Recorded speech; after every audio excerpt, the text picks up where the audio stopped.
Welcome to the Comics Experience Graphic Novel of the Month Club for the month of January. Our book for the Comics Masterpieces Club this month is Kingdom Come. It is, in fact, a comics masterpiece. We could not be more honored to have its author, Mark WAID, who is here on the split screen with us. Hello, Mark. Thanks for joining us. No, my pleasure. Absolutely. By the way, I got to say, you're looking healthy. Thank you. Thank you. I'm feeling healthy. I'm feeling good. Feeling strong. Getting ready to take on comics again. You know, Good. Yeah. All right. Then we need that. We need you in the fight. Absolutely. Yeah. All right. So you were showering me with compliments. I interrupted. So go on. Yeah. No, you're an amazing writer. In fact, look, dude, I have this much notes of like things that you've done, and that's like Jesus. Like any other person's career would be half of this list. You have done so many things. I have been very, very blessed, man. I have been really lucky. It has been like 32 years nonstop. Never had to pick up the phone, and that's not a humble brag. That's I can't believe this. That's like nobody gets a career like that. So I know I couldn't be happier. I'm thrilled that you have that many notes. Yeah. So we're not going to talk about most of this stuff, probably. But let's start with the first question, which is always the first question because it's the best question of all. Why comics? Why comics? All the things you could do. You could be doing a lot of things. You are clearly a very talented, thoughtful writer. And I've tried other things, but you know what? I dig comics. I dig comics because it's straight from me to you pretty much without a whole lot of people in the middle. You're doing TV, you're doing film, whatever. There's always other voices in the room. You're always having to compromise and water stuff down. I like the immediacy of comics. Yeah. And what about the way that the audience interacts with them? It works on two levels. I mean, on a fan level, I like that. I like the fact that the people who are working on, I don't know, Supernatural, they know there's fans out there and they see them at conventions and stuff, but they don't have the same sort of interaction with them that comics pros do. I think comics pros are closer to their audience than I think any other, entertainer in any other medium is. And so I dig that. And then on another scale, the way when I write comics, I'm keenly aware of the way readers react and interact with the page. It's what I love about comics too. It's a very interactive mode of reading, and it's something that is very singular. Like I can't read a comic. I can watch a movie with you. I can watch a TV show with you. But comics, you control the pace at which you read and absorb the story and the information. So everybody knows the frustration of trying to read a comic with somebody because somebody's always finished first and is like tapping the other person on the shoulder to turn the page. Yeah. No, I remember my son wanted when he was like a little kid, like 4 and 5, wanted to read comics with me, and I tried, and I just couldn't. You can't do it. It's not the same thing. No. What's your earliest memory of comics? It's the Batman TV show. I was 3 years old, and maybe like a little bit, maybe 4. And my dad saw the TV show and was coming on. And he remembered Batman when he was a kid, and plunked me down in front of the TV, and that was it, man. I was just sold. And so he bought me my first Batman comic in like March of '66, and I never stopped. I just kept piling on. Still do. Yeah. What's the first comic that you remember buying with your own money? How about that? That's a really good question. That's a very good question. And I have no answer because it would have been almost 50 years ago. So great. Yeah, but you can remember. I know. Lois Lane's parents are. Come on, I know. But one of the reasons I got so many comics is because I had generous grandparents, and I had step parents, and I had various people always like taking me to 7-Eleven for this or that or whatever. So there was always somebody, even if I had some pocket money, there was always somebody buying me comics. So it wasn't until I got to be like 9, 10, 11 years old probably before I was actually just having to shell out my own hard cash. Yeah. That's not true. Superboy 155. There you go. Suddenly it came to me. Superboy. That's the first one I remember buying off the stands with my own money. Yes. Yeah, yeah. And so so does that particular story stick with you? Like, was it sweeter because it was your own money? When I read that comic, there are certain neurons that fire that don't fire with other comics of that era. So there's still some sort of, I don't remember the specifics of the feeling I got when I first read that comic, but it's still in my DNA somewhere. So yeah, there's something sweeter to the ones you buy on your own. Yeah. You were in a small town in the South, yeah? Yep. It was Hueytown, Alabama, and then Birmingham area all around there. So distribution was crappy. Yeah. We got the 32-page DCs, and that's all you got. Marvels, I had to be out of town to get some Marvels, and giant size books or whatever. They were hard to come by, but that's why I was a DC kid growing up, because I knew Marvel. Looking back, obviously the Marvel books were better at the time, the mid 60s, late 60s, but I didn't know. The Deep South, you didn't have distribution. Right. Yeah. And so were there any local comic shops anywhere near you? Please. Are you kids today in your comic shops? No, I didn't see a comic shop until I was about 17 years old. Wow. I had to move to Richmond, Virginia to see a comic shop. There was, the closest you get is the bookstores with the crappy, stuff in the back and the, nickel half price comics in the back or whatever. But in terms of comic stores per se, no. I remember I would page through that Overstreet price guide, man.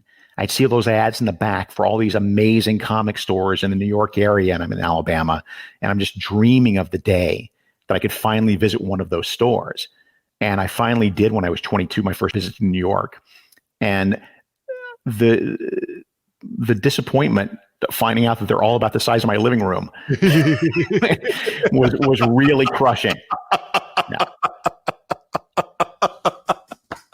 Yeah, no, I can see that. I remember going into my first comic shop in New York. I went to the Bat Cave, it was called.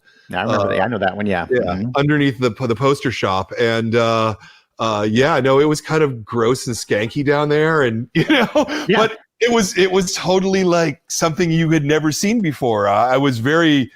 Everything here is comics. That's amazing. And the thing I remember the most was seeing a list. It was like the mimeograph list the DC sent out to the comic shops of here's what's coming this week, next month, and seeing that and going, oh my God, there's actually a schedule these come out on, because I didn't understand that then. I thought it was just. And here's where that ruined me. I told this story before, but not to you. It's a good story. The Death of Phoenix. Yeah. I remember the moment I read that comic specifically because of the way it hit me, because 2 months earlier, about X-Men 134, 135, somewhere in there, sure enough, my store was putting up the solicitations, hanging them up there, as you could see. And then I remember reading the solicit for X-Men 138, and it's like, after the Phoenix stuff, Scott and Jean leave the X-Men, and I remember being so mad. Right. I was so angry because that was what was planned. That was in the solicits, and I was so pissed off that it had been spoiled for me. So when I read X-Men 137, I kind of read it a little jaded. I was enjoying it, but then I got to the end, and this is not right. I was in the Twilight Zone all of a sudden. This is not how this story is supposed to end. I saw it in the solicitations. So it really hit me hard. Yeah. I can see that. Yeah, I can see that. It's weird because, solicitations, as I said, there's a magic about them that shows that, oh no, wait, this is actually a thing. This is a business, this is an industry, but it really ruins comics in weird ways. And no one alive remembers what it was like to not know who's going to be in next month's showcase, right. or who Brainiac is going to be fighting next, or who the Fantastic Four is going to be up against next month, because you didn't know until you got there and you put down your 12 or 15 cents. Yeah. So I do miss that. I also, as an editor, I miss the fact that you have to schedule and plan out that far, and you can't just Sure. build up a drawer full of stories and just yank them out of the drawer when it's time to send them to the press. And here's 3 stories. Put this in a comic. Yeah. You got to plan that stuff out way ahead of time. And so you're always, as an editor and as a publisher, you're always fighting the solicit. You're always getting the cover done way before the story's done. And then you're locked into a cover, and then you're locked into solicit copy. And everybody now knows what's going to be up in your book 3 months from now because you put it in the solicits.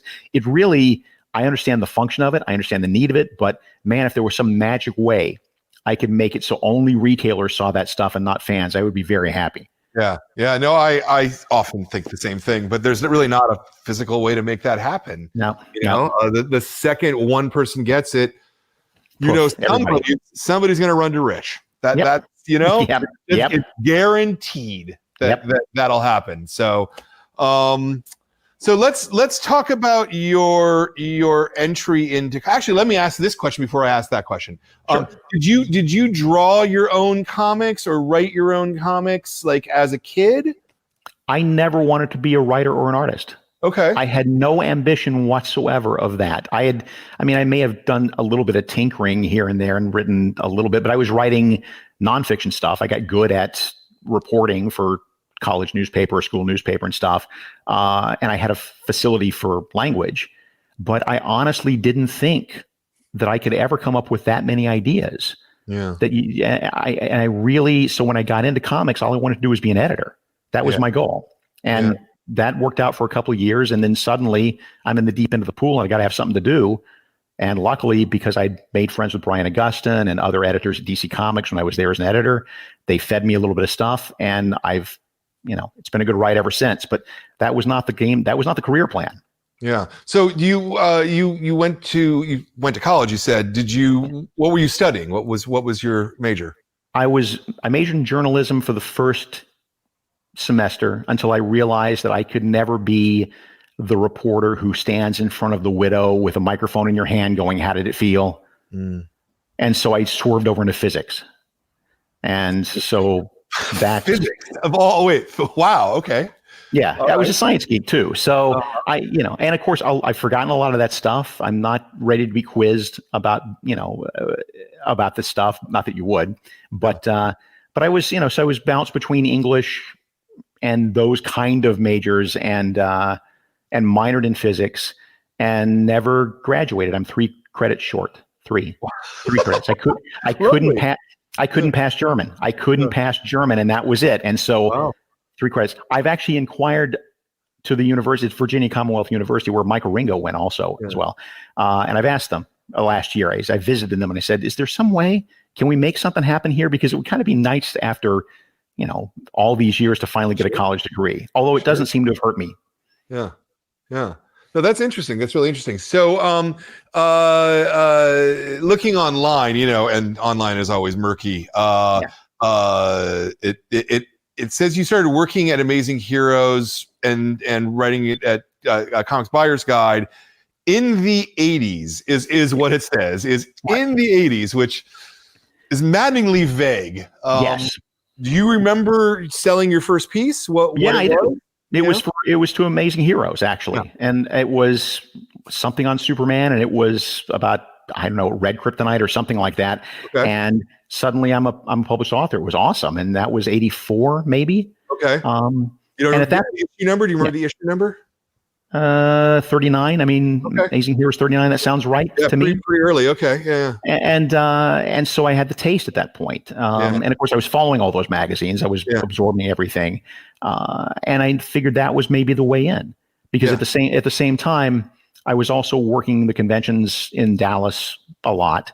And so if you're the guy volunteering to take Dave Sim to and from the airport at 3 a.m, then you get to talk to Dave Sim for half an hour. Sure. And that made connections that, the fan stuff, calling up editors for information about upcoming stuff for Amazing Heroes, those really forged the bonds and made the connections and made me known at DC. So when they were looking for another associate editor, I got the call. Yeah. Do you, was that first gig, was it paid? Was it a paid gig?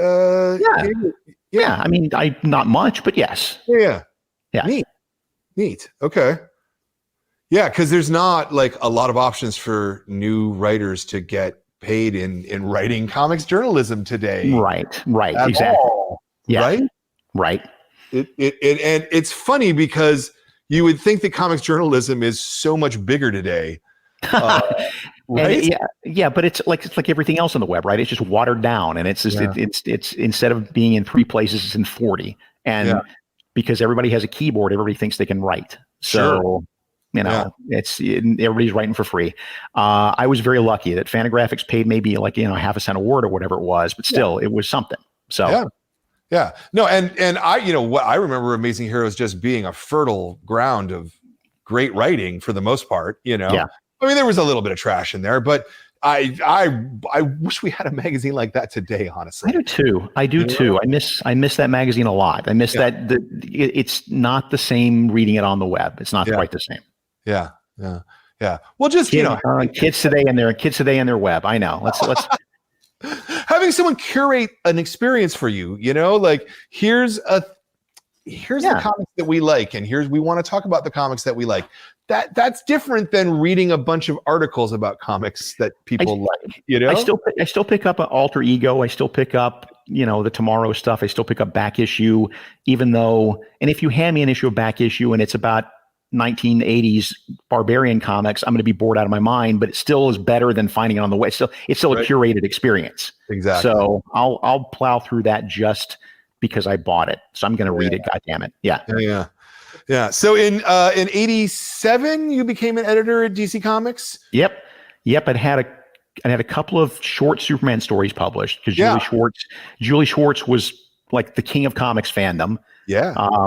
He came from he basically helped invent science fiction fandom, and so moved over to comics. And so he was always very kind to fans and always on the lookout for new talent in the fan pool. So I was very lucky to sell a couple of stories to him early on, but then John Byrne came along, Julie left, there wasn't a connection there. So I was kind of flitting around. And then I got the call in '87 from Dick Giordano to come into the offices. We're looking for an editor. We're looking for somebody to come aboard, and came in, had a disastrous interview, truly disastrous interview, and was sure I would never, ever get called again. And luckily, that I guess somebody else didn't take the job because I got the nod. What was so disastrous from your point of view?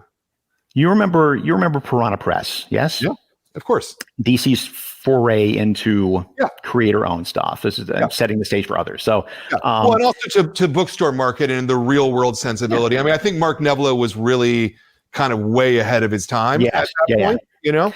So what happened was before Neville, when this was just a vague idea in their heads, they started reaching out to certain people in the indie press, like myself. I know Brian Augustine got his call because of this. I know R.A. Jones, I think, got a call on this. And all of us interviewed for this nebulous job that was going to be whatever turned into Piranha Press. But they had to keep it very hush-hush. So where it all went horribly, horribly wrong was that I was dealing with Dick Giordano, who told me what the job was going to be. Actually, it's not true. He also told me he couldn't really tell me the details. He just brought me in for the interview, and he was going to be there in the interview with Jeanette and Paul and me. And then Dick called in sick that morning. So I went into this interview with Paul and Jeanette having no idea what job I was interviewing for, but Paul and Jeanette were convinced that I knew what it was. They thought I knew. And it was ghastly. It was the strongest memory I have is at some point, Jeanette looks at me very early on and says, "What have you done in your career and in your life that shows that you have the wherewithal to run a company from the ground up?" And I just sat there, and it's like spinning clocks are passing by me and calendar pages, and I just like time is frozen. And I finally just spit out, "I sold band candy in high school," going for the laugh, going for the joke. And Jeanette just nods and scribbles in her pad, and that was pretty much it. So I really thought that was his end. So I stomped down the hall. I was pissed. And I stomped down the hall to look for Dick Giordano, who'd come in. And I started I mean, I shouldn't be ranting at him, but I'm just a fan at this point. But I'm so mad. I'm ranting, and he just burst into laughter, and he's crying. His tears are coming down his face with laughter.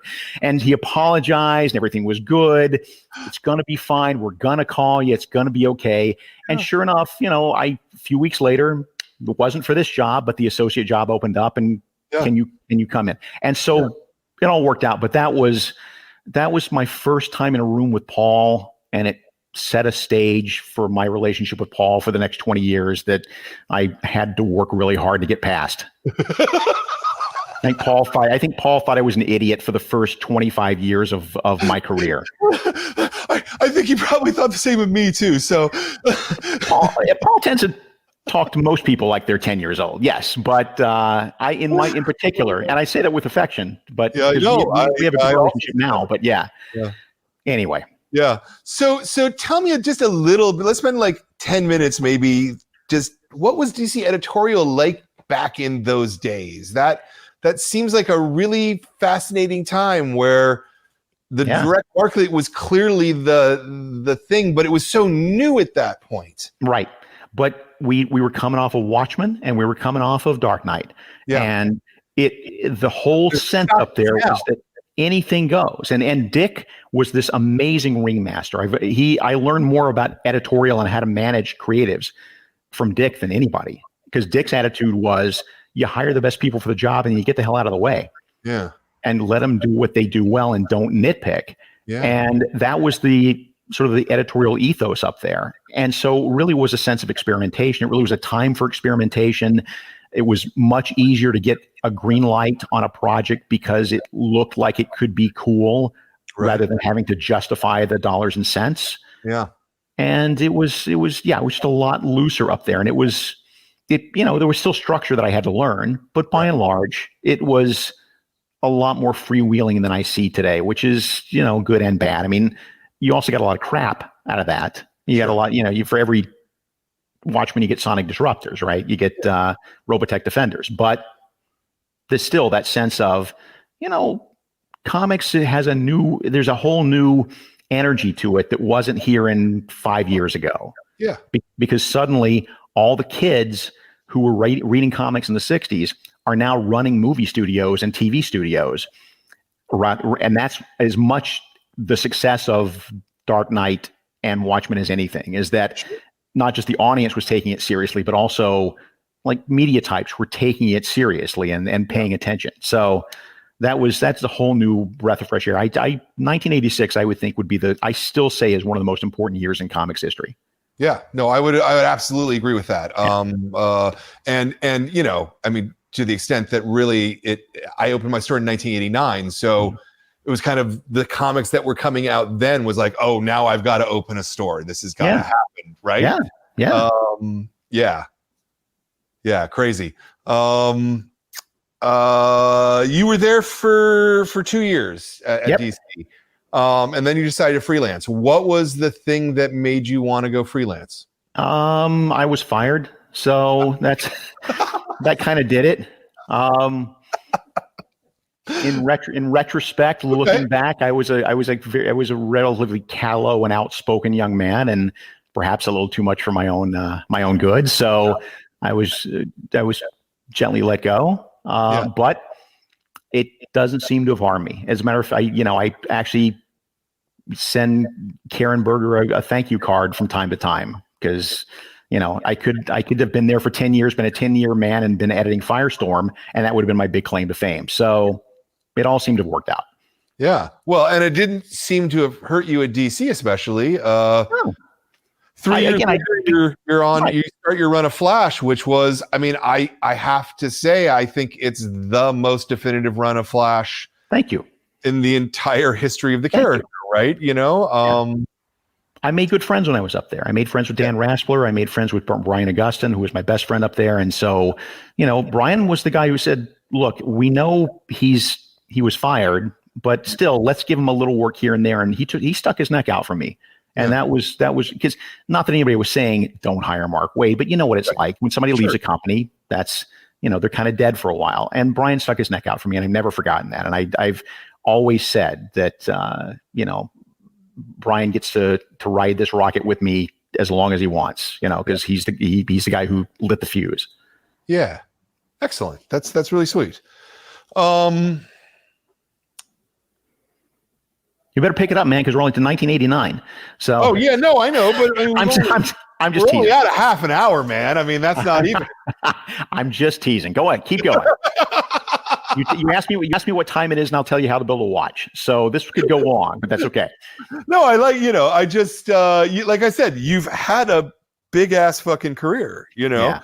I mean, we will talk about Kingdom Come specifically. We will. I sort of want to cover some of this stuff because it's really interesting. Let me jump way ahead. Sure. And let's like jump to 2000. Okay. And at 2000 and on, because you have a really interesting period here where you start Guerrilla Comics with Kurt and a whole list of people who are all awesome creative people without a lick of business sense between us. Yes. Yeah, and it doesn't work at all. Nope. And so what is that the market at the time, or is it? Here's what happened. So we got hooked up with a venture capitalist who was going to help, kept promising to help. And the publisher at the time, a friend of ours, dear friend of ours, was managing that, being the middleman. And money kept being poured in, and we were paying good rates, and we were setting up at conventions. And at some point, the venture capitalist just vanished like smoke. And the publisher was embarrassed and working on trying to make this hold together. So he didn't tell us for a while. So he was putting his own money into Guerrilla Comics at this point. Now, the footnote is that this person was also my agent at the time. So he was making his money from me. So without knowing it, I was the secret benefactor of Guerrilla Comics and had no idea. Right.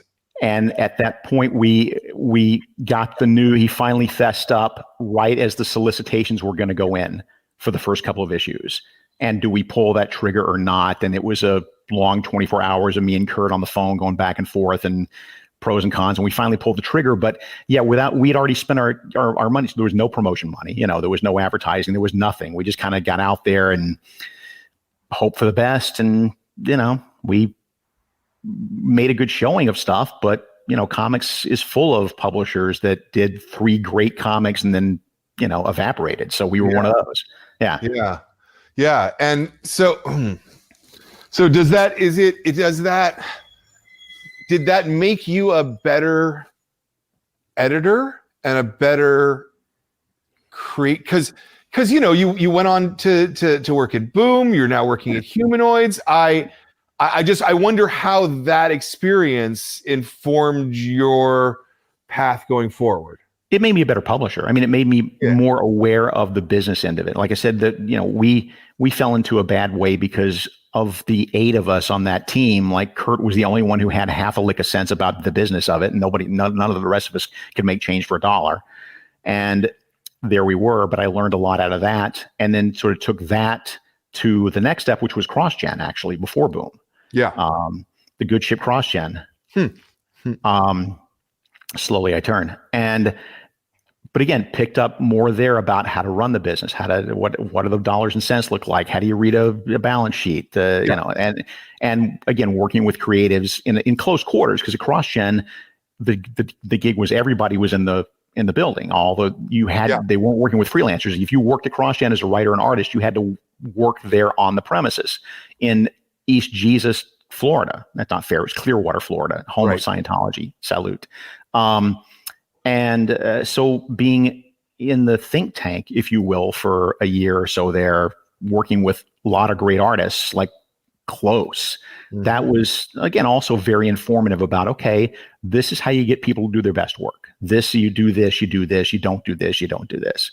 So a lot of it was just learning people management skills as much as anything else. Yeah.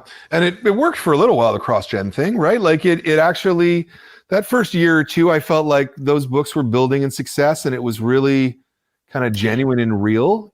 It did. And there were some really good books, but the problem was that it was structured as a pyramid scheme. I mean, that was basically the structure of cross-gen, as they just kept putting more money in and more money in and more money in and more money in. And oh my God, we're coming up short, so we better publish some more books to make up the shortfall. But in order to publish more books, you got to hire more people. It means you got to pay out more money. And it just collapsed under its own weight. Sure. But don't you think that that modern comics production also functions under a very similar scheme, both Marvel and DC, just generally in terms of, there's 17 Batman books. I'm just saying broadly, No, but chasing, we're chasing the doll. Yeah, exactly. Yeah. There's nobody gets a chance to sit back for 6 months and go, okay, we're going to come up with a real solid plan going forward. Everything in comics is made up at the last second. Yeah. And so that's why you have, another Batman book, because we know that'll make money. And we don't have the time to curate and process and think about what to do that's going to be a bigger thing. So it's why Marvel keeps going back to the crossover well, because it works. It doesn't work great, but it works better than anything else they can come up with at this point. And they haven't had a chance to sit down. My dream for Marvel would be for David Gabriel to have 6 months off to go think about a new playbook, but he doesn't have a chance. I mean, he's in the thick of it all the time. Yeah, no, and it feels like it's necessary. I mean, nothing against Marvel in particular. I mean, it's both companies. They're both on this track that isn't producing things that, and so the way they make up for it is by narrowing the fan base. And do you just out of curiosity, are you still reading and collecting any Marvel and DC comics? DC is still picking up a few, up Superman books and stuff, and the occasional thing. And at Marvel, they send the PDFs to the writers. So at least I get to dive through that stuff. And still am enjoying some of the stuff. I'm enjoying probably more right now than I have been for a while, because Al Ewing's on fire, because the Jerry Duggan's on fire doing stuff, and the Brian Bendis. Yeah. I like what Brian Bendis is doing in Superman. So there's stuff that I think they've got some momentum, but again, like you said, I just don't know. They're just kind of lurching to the next thing. Yeah.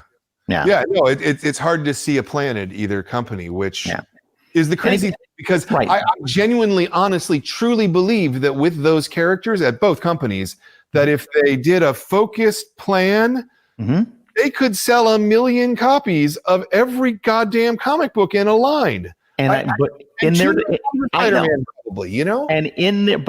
defense, and I will say this from the trenches and having been here for 30 years, you're absolutely right.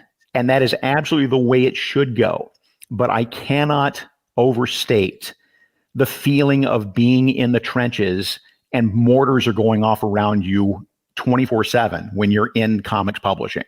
And there's always stuff on fire every moment of every day. And it is virtually impossible to block out enough time and enough energy, enough brain space, right, to sit down, calm down, and really come up with a focused plan forward. We should be doing that. People should be doing that. I think people are doing their best. But all I can say is, in their defense, man, until you're in the trenches, you just no idea how much energy it takes just to keep the machine moving. Sure. I guess I would say, I own a comic book shop, and so I really understand. You also owned a comic book store. And so I think you get that we get that that's how it works. And I don't think fans have that. We're in the same trench, but we're the ones who are like literally in the trench. Yes.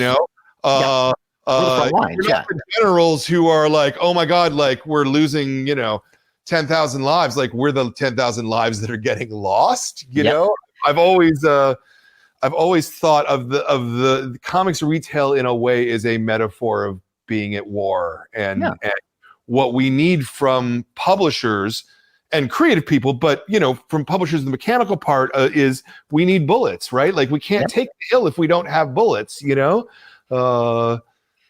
And so, and again, like I said, none of this is we're both in agreement that this is the way things should work.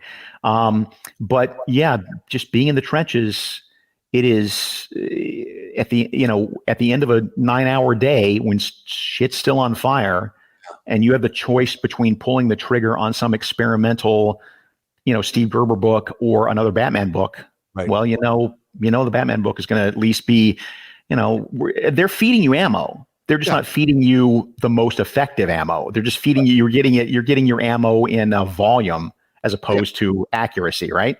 Right. No, exactly. And so this is, the other metaphor that I love here is that, we've been firing shotguns all these years, and what we need is sniper rifles. Yeah, exactly. Yeah. That's where the business is. And it's pretty clear, especially with social media and the way things work. It's all targeted. Advertising is what actually works in the real world. Mm-hmm. It's so strange that these things really seem apparent to me. I'm just some stupid guy who owns a comic book store, which means I've really got to be a stupid guy, and I can see how this stuff is supposed to work. And people who get paid a whole lot more just don't seem to get it. It's really odd to me. I think they get it more than you think. I just think that, and again, it is their job and to their best interest in the long term to make that time, to carve out that time, to carve out that energy. Absolutely. I think they understand more than fans think they do. I think that, I don't know, but I would guess that David Gabriel goes to bed at night going, I wish I didn't have to do another Empire instead of something really cool, but we got to pull that lever.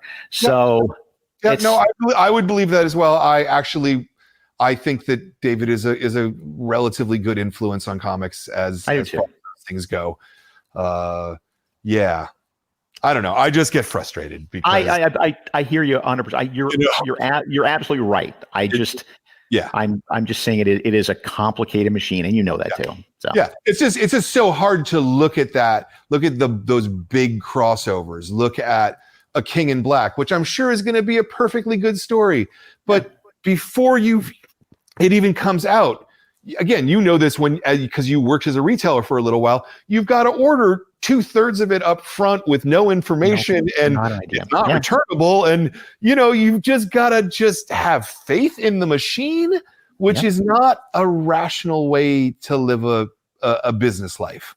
Nope. Totally. I mean, there's no other retail business in which the customer is expected to order stuff 3 months ahead of time. I don't go into Adidas to buy a pair of shoes and told they'll be in 3 months.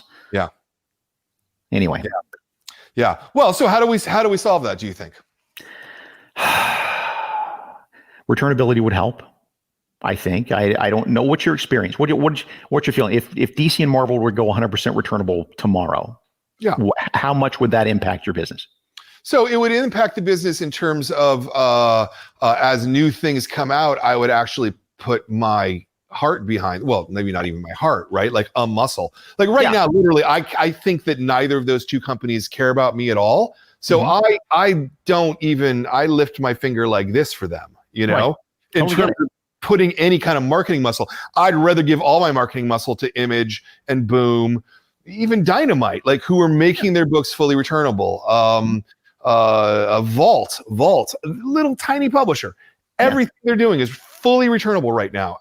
This is the way that the business needs to go, I think. And it means that, for new launches that look even slightly commercial, I'm gonna reach an order that's, as much as I can afford realistically. I mean, it's not gonna be Batman numbers, but I'm gonna put a number out there that actually means something.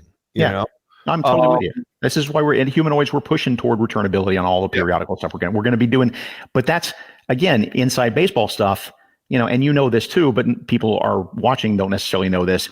Diamond also dictates a lot of that. Sure. I can't just say, I can't be Vault Comics and just say, I'm going to be returnable. No, you have to work with Diamond. You have to get their sign off and permission.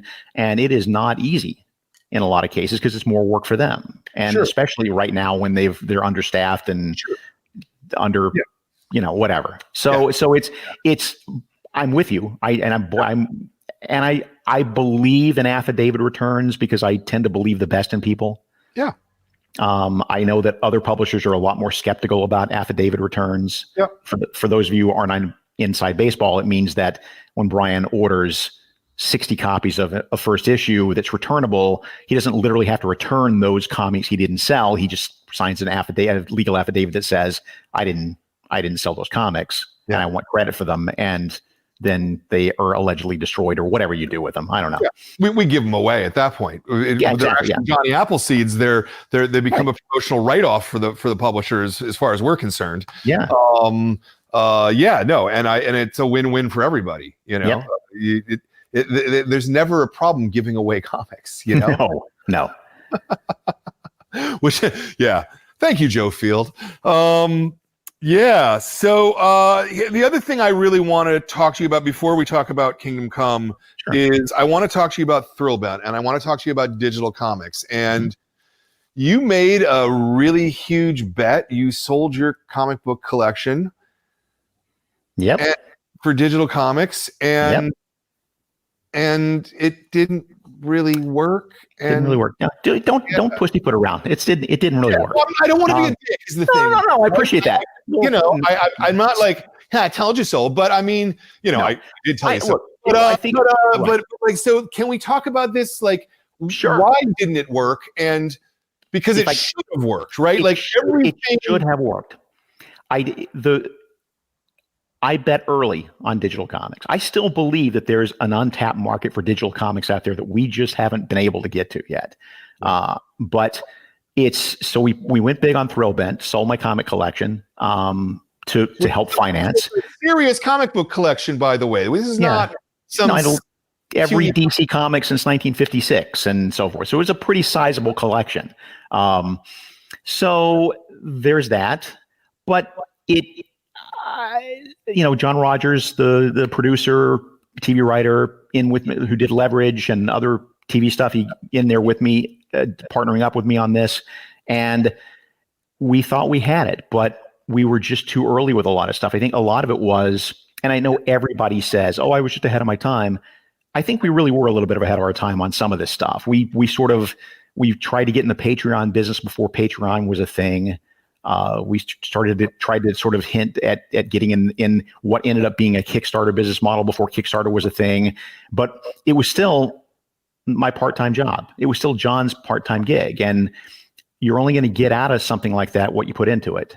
And I think the reason it didn't work is because, frankly, I just wasn't there 24/7. I didn't make it my focused passion project, and I couldn't afford to. And I think had I done that, I think we wouldn't have set the world on fire, but I think we would have been a viable concern. Okay. So the question I want to ask you, and I'm not, again, this is not me really pushing back in any way. No. This is a philosophical question. Absolutely. I think that one of the things that fundamentally makes comics what they are is the gutter. Right? It's not just the juxtaposition of panels, right? Right. It's the gutter in that space that lets the audience step in and sort of make the decision, as it were. I go to an example, and everyone's going to be bored by this, it's the Peanuts cartoon with Lucy and the football. And you see Charlie Brown running, and you see Lucy pull the ball. You see the ball being pulled, but the audience, are the one who pulls the ball away. Right, exactly, yes. That's what comics is. That's what comics are. And it seems to me that is extraordinarily difficult to make work digitally.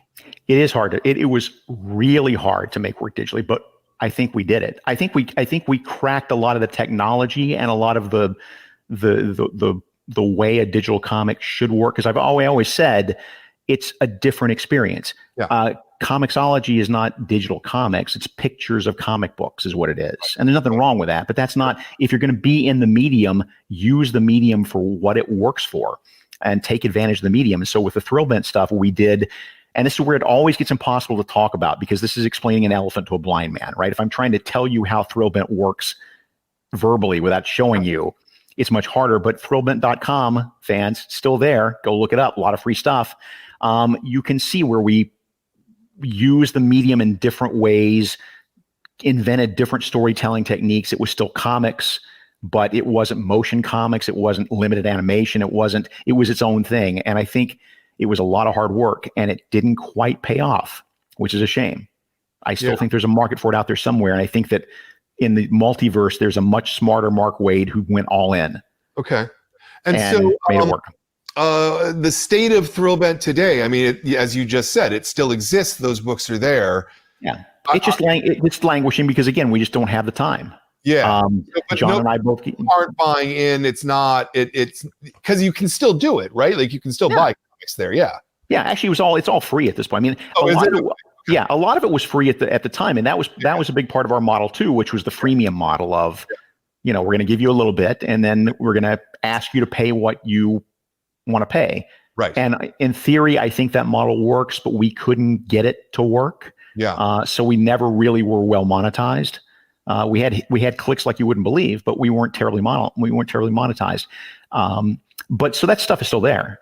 And it's still something that John and I want to go back and tinker with at some point when he finishes King Killer Chronicles and I finish, running 6 different comic companies or whatever I'm going to do next. Yeah. Yeah. And so, so you think that the problem can be cracked either with money or time or. Yeah, I do. I can't tell you why other than I'm a generally optimistic person, but I'm also a puzzle solving person. And I really genuinely believe that somebody in it, I hoped it would be me and I don't think it's going to be me now, but somebody's going to come along and make it work. I mean, it's look at, Paul Levitz actually, to his credit, made the analogy once. He said it takes one Lucille Ball. Sure. Because what Lucille Ball did was she took radio, which was what television was until Lucille Ball came along. For the first few years of television, it was just radio with pictures. Yeah. Nothing was happening. You didn't have to watch. And Lucille Ball took that and melded it with vaudeville. You get things happening on the screen and suddenly you've got television. Yeah. She and Milton Berle invented the medium in that sense. And so we're looking for that Lucille Ball. We're looking for that person who's going to see the connection that we haven't seen yet and make it work. But okay. So, but my counter argument would be, and again, I don't need you to defend everything. No, I'm enjoying the conversation. This is good. How digital comics work. I'm having next month's book is Understanding Comics. So I'm talking to Scott McCloud. Yeah. Scott McCloud, 35 years ago, probably said, Infinite Canvas. This is an amazing thing. And there's been a couple of neat Infinite Canvas comics, and then that's it. It's never worked in 25 or 30 years. And I wonder why that is genuinely, because it can't merely be money and effort. Lots of people put a lot of money and a lot of effort into it. Yeah. To be fair, that it's something intrinsic to comics on a maybe because some people are on a phone and some people are on a tablet, right? Like those are different experiences fundamentally, I think too that we cannot understate how well it works overseas. I mean, and even Webtoons over here is making some pretty good money off of American readers doing their Infinite Canvas, but it's the vertical scroll rather than the horizontal scroll. And my issue with that as creative is that I don't think they use that format well, but they certainly use it well enough to make a lot of dough. So there's truth in everything. Like there's a little piece of it that's there, and there's a little piece of it that's over here. Everybody has something right. Like nobody's done it completely wrong. Yeah. Everybody's done something right, and it just takes the Philo T. Farnsworth to come along and put it all together. Yeah, I just feel like it's been a really, really, really long time, and nobody has put it together yet, which makes me think it can't be put together. Because the thing that I hear constantly, and obviously my bias is going to show here, but as a person owning a print comic book store, people come in and go, "Oh yeah, I've come in to buy this. I saw it online. I want to buy the real version." Yeah. I totally get that. Yes. The sense that what's online isn't real somehow. Yeah. It's not in the sense that, out of sight, out of mind, right? If your comic book collection is on a hard drive, it's not the same as having it on your shelf and you look at it and you see things you want to, you remember that books that you pick up on over and over again. I was sure we would be much further along than we are today. I still think that given the dearth of comic stores in, Montana, wherever, Mississippi, that there's room for a digital comic experience that's more than comicsology. But I wasn't trying to suggest that digital comics should not exist or anything. Oh, no, I didn't. But I'm saying that I still think there is an untapped market there. Yeah. I think there is, and I think and I respect your opinion on this, and you may well be right. This may be Seward's folly, but God damn it, I'm as a puzzle guy who is always looking for the answer to 37 down. Yeah, I really want to be convinced this is going to work somehow. Then that could be me. Yeah, I mean, particularly when I look at the big two and I look at Marvel and DC, because theoretically, they're best positioned to take advantage of this from the nature of the soap opera, right? And the universal buy-in, which is a thing that I think you recognize the power of, right? The power of the DC and Marvel universe. Yeah. It's superheroes. I don't think anybody actually likes superheroes, honestly. I think it's like the soap opera and the Marvel universes, and that's different than superheroes per se. Yeah, it's why no superhero line has ever worked. It just because there's no buy-in from the audience, right? No, there's no. Again, and why do you want to be RC Cola? Yeah, if you're, Pepsi and Coke exist. Why you're not going to topple Pepsi and Coke because they're the best at doing superhero comics that there are. Yeah. So if you want to be RC Cola, you can run a superhero comic book company for about 2 years and then vanish. Yeah. Yeah. Yeah. Well, yeah. Okay. So let's talk about this book. That's the reason that we actually are here. Happy to. It seems to me that I'm just sort of looking at this from a kind of 10 years or 30 years in 25. Yeah.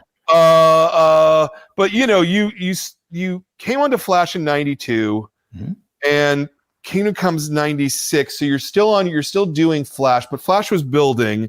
I guess what I'm asking is this is a big book. This is not just some comic book, right? Right.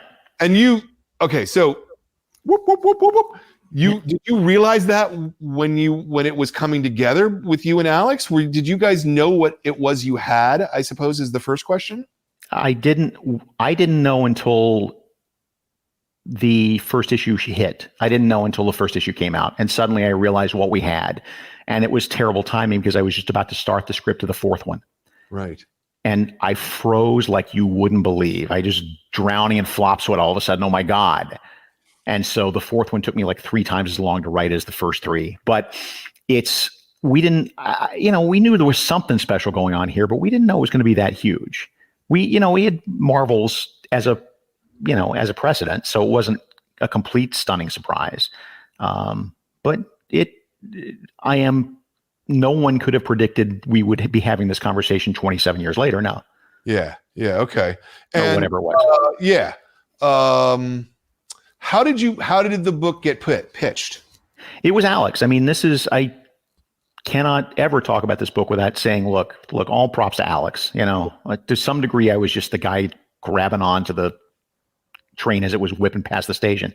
But Alex came in with a bunch of drawings, bunch of character sketches, and some rough notes, some ideas for maybe a scene here or maybe a thing here, but it didn't have cohesiveness, and that by his own admission, it didn't have cohesiveness. It didn't have a story, and he was looking for someone to help him craft that into, a narrative. And Archie Goodwin tapped me because if you're going to do this kind of book, going in the places where Alex wants to go, you need the guy who knows everything about DC Comics ever. Yeah. And so they sent him a few issues of Flash to take a look at to show I wasn't a complete fraud. And then they brought me on board, and we sat there at an Irish restaurant over lunch for the Dan Raspler, Archie Goodwin, Alex, and I. And we sat there, and Alex talked about the story. And I wasn't sure I was the right guy. And I wasn't sure I was the right guy. And I wasn't sure I was the right guy. And all of a sudden, it just sort of, as we were talking, he and I started connecting on what the characters meant and what who the characters were on a fundamental level. And at that point, I realized, okay, we got something here. So we went away from that. And then I flew to Chicago, I guess, a little while later. And Alex and I spent like a long weekend just banging out a framework. And from then on, it was just straight up collaboration, just back and forth. Back in the days of fax machines, we just shoot stuff back and forth every day. Yeah. Was it officially a book yet? Was there maybe not the contract signed, but at least everybody was like, this is going to happen? Or yeah, it was because again, Marvels. Yeah. I mean, Marvels was a year previous, and so they were going to just follow that basic paradigm, right? Okay. And what was it like working with Archie? He's he looms, I think, kind of high in the editorial lineage, and at this point all we have is secondhand stories, I guess. I mean, I can't interview him ever, which is a horrifying thing. Archie was a surgeon. Archie would he would never meddle, because it would do no harm. But then he would see the one thing in your story or the one thing on that page that didn't quite work, and very gently suggest maybe this instead. Yeah. And it was just his bomb sights were dead on, and his batting average was 1,000. So he was involved in the early days, but pretty soon, because it was a self-running machine at that point, it was given over to Dan Raspler, who and then Peter Tomasi, I think, was working under him at the time. So the two of them were wrestling this beast to the ground as Alex turned in his 10 pages a month like clockwork. Right. Yeah. And so how do you work on a project like that as a writer when you're only getting the 10 pages? Because you're getting it after the fact, I'm assuming. Yes. Well, yeah. I mean, I'm doing outlines. Alex and I are giving comments on outlines. I'm doing full scripts. Alex and I are, going back and forth in the scripts. It's full scripts. Okay, so it's just it was full script. Yeah. Okay. I can't imagine working on an Alex book that's not, script first. Yeah. Yeah. Just making sure that I which way you're doing it. You're well said, Brian. Yes, I know. Thanks. So what are your scripts like? Are they kind of Alan Moore level? Here's everything detailed out, or is it just kind of boom, boom, boom, closer to Marvel style, or somewhere in between? Somewhere in between. I mean, a script is a letter to your artist. That's what a script is. It is. It is just basically and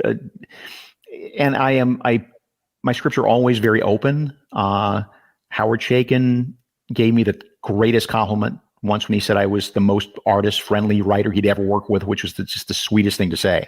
And George Perez said something along those lines too at one point, when he worked with me, because I think visually. I know when to give the artist plenty of room, and I also always bear in mind that it's my script only until such time as I turn it over to the artist to draw, at which point it's our story, right? And so if you're staring at this, it took me a week to write this, but it's take you a month to draw it, and you're going to be staring at every page for 8 hours. So I value your opinion tremendously. Yeah. So the scripts are fairly open. I call for the things I really want specific in terms of a shot, but by and large, it's just, giving the artist as much room as I can. So, in terms of writing full script, like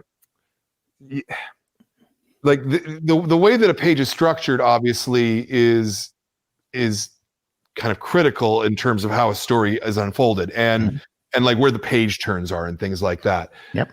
How much of that are you thinking about, and how much of that are you sort of directing the artist to, as opposed to letting them make those decisions? It's really sort of instinctual at this point. It really is. Like, I kind of just, without realizing it, I generally will put, one big panel on every page that's the big money shot, and then know how much fits on a page and so forth. And so it's, at this point, I mean, I've done this 2,000 times. I mean, literally 2,000 times. Sure. So at this point, it's second nature. Okay. I wish I could give you a better answer, but that's all I got. Yeah. So, Kingdom Come, it's an Alex project. It's happening because of that. Yep. It's bigger than the way you would normally be writing a script at that time, though, right? Because each issue is 48 pages, and the fourth one was a little longer, wasn't it? No, they're all 40. Okay. I guess 46 with with title pages. So yeah, they were, but it was daunting. I mean, again, you're working on a much bigger canvas at that point. Yeah. And you can't, it's much easier to ask Greg LaRocque on Flash to go make a correction on page 3 because you thought of something on page 20 than it is to call up Alex and go, that panel that you spent a day painting, can you maybe repaint that? You don't want to do that. So it's got to be a lot more structured and a lot more locked down. So, and in fact, that is my one disappointment with the book looking back at it, is that it is so structured into what I knew had to be there, that there's not as much spontaneity and life in some of the scenes as I would personally think I see in some of my other work of that time. There wasn't a whole lot of opportunity for me to say, okay, well, I've got 2 pages here in front of me and I don't really know what to do with these 2 pages. So let's just go have fun and do this and see what comes up. And that's kind of the fun of writing, but it wasn't the case with Kingdom Come. But again, it's not a criticism. It seemed to have worked out. Yeah. Yeah. Very much it worked out. Yeah. This came at a moment in comics where I think that we both felt that comics were going kind of in the wrong direction in terms of angst and darkness and horror and death and broken backs and chains and and Alex, exactly. And Alex, I just hate that crap. It's just we weren't. I'm careful when I say that because I don't want to sound like Abe Simpson, yelling at the clouds. But it wasn't that we were wedded to 1960s comics. It wasn't that. It wasn't a nostalgia trip for us. It was just more that at DC in particular, we think of Alex and I think of those characters as very noble and very elemental and very mythical.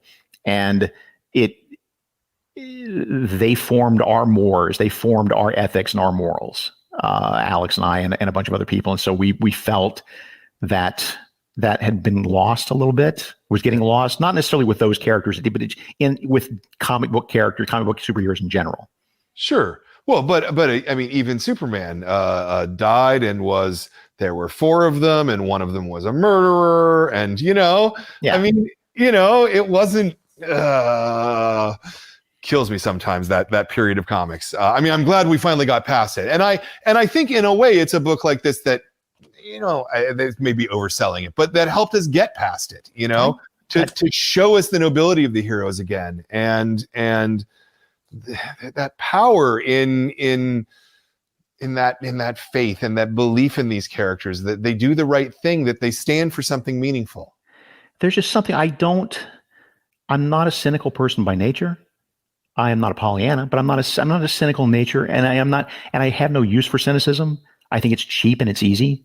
And so everything from Flash on, is, for me, when I write it, it's always been about the positive stuff, the rising above, the giving hope, it doesn't mean that there's not room for other comics that aren't optimistic, and there can be plenty.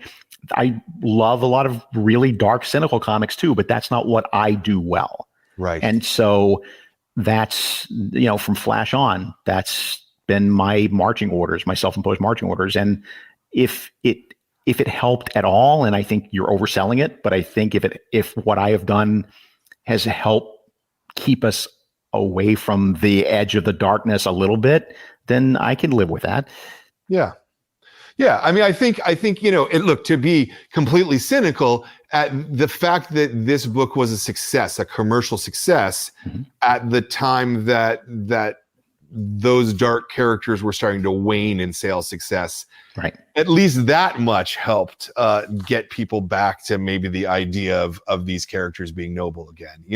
I worry sometimes because particularly at DC right now, I think, wow, looks like they're really forgetting who these characters are once again. It's all really like it. Death Metal's a great comic, but it's all dark versions of Batman fighting other dark versions of Batman, Right. which in a way is like the laziest, lowest fruit in the world, right?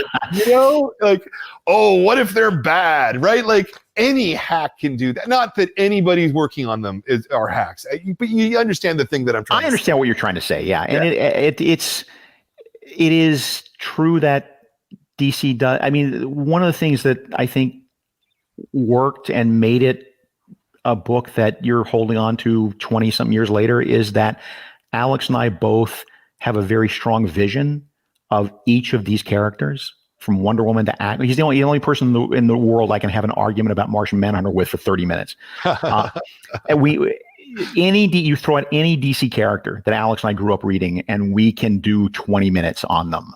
And we are pretty much in sync about that, about who they are. And so that was the lifeblood of that book. That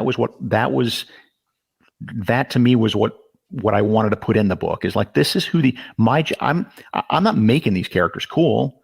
They're cool characters. Yeah. It's just that I have to sometimes scrub the soot off a little bit and just shine up the diamond and show you why I really think it's a diamond. Yeah. No, very much so. Very much so. What was whose thought was it to make the Green Lantern and Flash their JSA versions? Or that was Alex. That was yeah. Pretty much the answer to most of those questions is Alex, because he had the character sketches and he knew what he wanted to draw, and I'm down with that. And so and was this a challenge for you to figure out the backstory, or to some degree together? Yeah, to some degree. I mean, it was certainly a challenge to go, okay, well, I've got these characters that are really awesome looking and should be a part of the story somehow, but I don't know how, and find a way to fit them in. But Alex, again, was so great to work with. I mean, when Alex came to the table, I remember it was Wonder Woman really wasn't much in the story, and in his vision, and Captain Marvel wasn't really much in the story. They were just sort of, background players, if you will, or B-level guys. And so he was very generous about me coming in and just going, look, this, pump this up. I feel strongly about this. So it was, again, it was a very collaborative storytelling process. There's no getting around that. And I cannot help but always put whenever somebody compliments me on the book, I just want to put the asterisk in that says, oh, and Alex, don't forget Alex, Yeah, no, I wasn't. Not that you were. No. I'm just saying. Yeah. Hey, it looks like we have a question, I'm told. And by the way, if you're watching at home and you want to ask a question in the chat. We're screening them. We'll ask them out. There's a Facebook Live thing where there's questions, blah, blah, blah, blah. So put it up on screen for me, Jordan. It's Seth. Hi, Seth. I am so glad that Brian brought this up. Mark, do you think that superheroes as a comics genre have lost their relevance because DC and Marvel have refused to grow and change them? I think they have lost their relevance because they grow and change. I think it's the exact opposite of that. It's not true for, your B-level characters, your Iron Mans and your Hulks or whatever, but the core characters, the Spider-Mans, the, Supermans, Batmans, we tend to stray away from what makes them unique. And there's still something, no matter what, there's still something relevant about an immigrant from another planet. There's still something relevant about a guy whose parents were shot and he wants to put the world back together because of this. There's still relevance in all of those kids. Still relevance in a kid who gets a big head and superpowers and ignores responsibility, and then he has to pay a price. I see what is being said here. I think I honor the question, and I think that some characters do need to kind of adapt a little bit more with the times. I think what's interesting right now is what Tynan's doing with Batman, and the idea that we're sort of defunding Bruce Wayne, because right now he is. You could look at that character the way he's been built up over the last few years into a giant tank. Batman is basically just a mechanical tank with a guy in the heart of it, and that very easily maps to a very heavy militarized police force. It's easy to make that. It's not easy for you and me. We're white guys, to make that, but it's much easier for other people to see that connection, whether or not it exists or not. It's still there for some people. So Tynan is playing with that, and that is a good example of not really changing the character. In fact, sort of rolling it back to what it was, but in that it makes it more relevant in the process. Yeah. Yeah, no, I can see that. You also said you were enjoying the Bendis run, so I'm assuming that you're good with Superman, and not being Clark Kent, or still being Clark Kent, but that not being a secret anymore. I don't have to love everything Brian did. Okay, no, I was. I know. I'm being tactful. That is not my favorite thing Brian did. Let's put it that way. All right. I think that you really lose something with that character. Yeah. Yeah. But if you're going to talk about relevance, but I get it. Yeah. I get it. We're living in an era more than ever before where it's important for people to be able to be who they are. Sure. And not hide. It is more important than ever for kids to know that is okay. Sure. And so I get why that is somehow at odds with a guy who has a secret identity 24/7 and lives among you but doesn't tell you who he is. I get the disconnect there. That said, I still think you lose something important in the bigger scheme with Superman when you take that away. But I think that was Brian's attempt at relevance with Superman, and it seems to have connected with some people. And I get where he came from. Yeah, we've never had this conversation, but this is what I'm presuming. But this is what I think.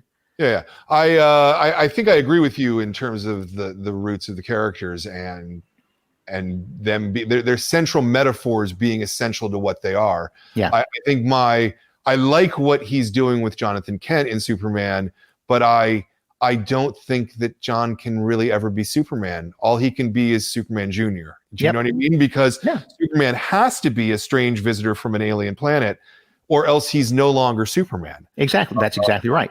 The same way that Batman has to be traumatized in that way. It can't just be, otherwise he's just, lurk on a gargoyle guy. Yeah. This is why I'm so protective of these characters' legacies personally as a fan and as a creator. It's not because it's a nostalgia trip. It's not because I want comics to be like they were when Mommy was still alive. It's that, it's that with these characters who've been around longer than you and I have been alive, like there's reasons that these characters work, and we don't necessarily know what you can take away and not take away, and the whole thing falls down. Because we don't know what the X factor is that makes Wonder Woman work, where 6 other Wonder Woman pretenders in 1942 didn't work. Yeah. We don't know why Batman worked necessarily, and 6 other Batman clones didn't work back then. You can look back and go, well, I mean, because you don't know. I mean, it's not with the artwork. The artwork in Batman's comics was horrible. It was, I think it's arrogant to think that you know what that X factor is. And so I'm constantly preaching, look, try not to do any harm. Like, try not to break the fundamentals, because you don't know for sure which of those is the Jenga block that you're going to take out that's going to make the whole thing fall over. Yeah. Okay. So this brings me to a question from, of all people, from Paul Levitz. Okay. I actually wrote Paul, and because I said, I'm doing a show on Kingdom Come, is there anything maybe I should ask him? And he's like, no, nothing about the book, but and I don't have the question on my phone. I thought I had sent it to myself, so I'm going to do this from memory. And his question was essentially, you have been one of the strongest adherents and proponents of continuity and not traditionalism, but understanding what the character is and not taking away that X factor. And yet at the same time, you were a very strong proponent of the notion of hypertime, where all of the stories can happen and they're all true, which might be simplifying it a little bit, but overall, how do you philosophically justify those two kind of inherently against each other positions? Because you can have Earth 1 and Earth 2. I mean, that's really kind of it. Because you can have your sealed bag of continuity over here here's the Superman mythos and its continuity, but then you can have this other Superman continuity because the horse is been out of the barn since 1986. Right. Like there's no putting that toothpaste back in the tube, man. There's going to be continuity broken everywhere. So you either fight the machine and try desperately to make all the threads hold together when there's no way you can do that because no one 80 years ago thought we would be telling these stories 80 years later. Or you can just kind of surrender and go, okay, well, let's make the best of it. Let's just say that parallel universes exist. Hypertime is the multiverse. Let's say the multiverse exists. That way all stories happen somewhere. There's your continuity. That's me making peace with that notion. I mean, you can remember there have been more stories told about Batman than about any other character in human history. Yeah. No one, Bob Kane didn't think about this in 1939. It's just something that's going to last a few years and then go away. So continuity is, I'm with, I was hanging on to continuity and was as big a continuity cop as anybody in the world, but there reached a point where it's just like, I can't keep pushing the broom back with a tide. I can't keep pushing the tide back with a broom rather. And I can't, so hypertime, go hypertime. So, okay. So let me keep pushing at this just a little bit. Sure. I've got a question line, but I'm going to keep pushing this one just a little bit. Because as a retailer, one of the things that I see is that the consumer wants continuity. They want a clear understanding of what stories count. Now, part of this is, I think, how Marvel and DC are essentially overproducing what they're doing. There's 25 Batman books, let's say. People want to know which two they have to follow. And so doesn't continuity matter more than ever as a result of that? That is a point worth making. I will say that as a retailer, when people would come in the store and say, I want to start on Batman, where do I start? Everybody would just kind of fall down at a dead faint because all you can do is hand them a book from 30 years ago. Sure. And say, okay, start here. But I can't hand you anything from the last 10 years because there are 6 Batman volume 1s on the stand. There's which Batman number 1 am I supposed to start with? It becomes a crazy question. I think that, yes, it would be wonderful but again, I think it's broken. I think that I don't know that you can repair that China vase at this point. Yeah. Well, I mean, I to an extent, I wish that we would look at the Ultimate line that Marvel did as a way to do that.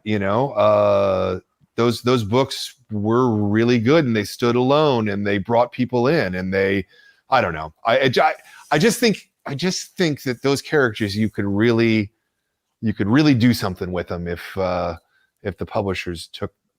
There's just but then you've got to keep everybody else away from those characters for 6 or 7 years. You've got to be very curated and protective of those characters, and that's just really hard to do in the business now. Because if I'm doing a Batman, let's say I'm doing a Batman book and I'm doing the Batman book, like you want, I want as a retailer, and then Frank Miller knocks on the door and says, I want to do a Batman story. Sure. Well, no one's going to tell Frank you can't do a Batman story. Sure.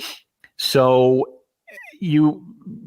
there's no way to be as protective and create a fortress around these characters so you can have that that strong continuity that you could back in the day. Yeah. I just I would hope that the publishers would protect their characters. Not protect, that's the wrong word, but anyway. Well, we have another question, don't we, George? You wanted to ask? No, because I could go down a rabbit hole, but let's not go down a rabbit hole because there's no point in that. Jason Kelly, in one interview, Mark commented on the significance to him of the scene with Clark's glasses in Kingdom Come, but some of the audio went out in the interview. What does that scene mean to you? Not this interview, but a previous one.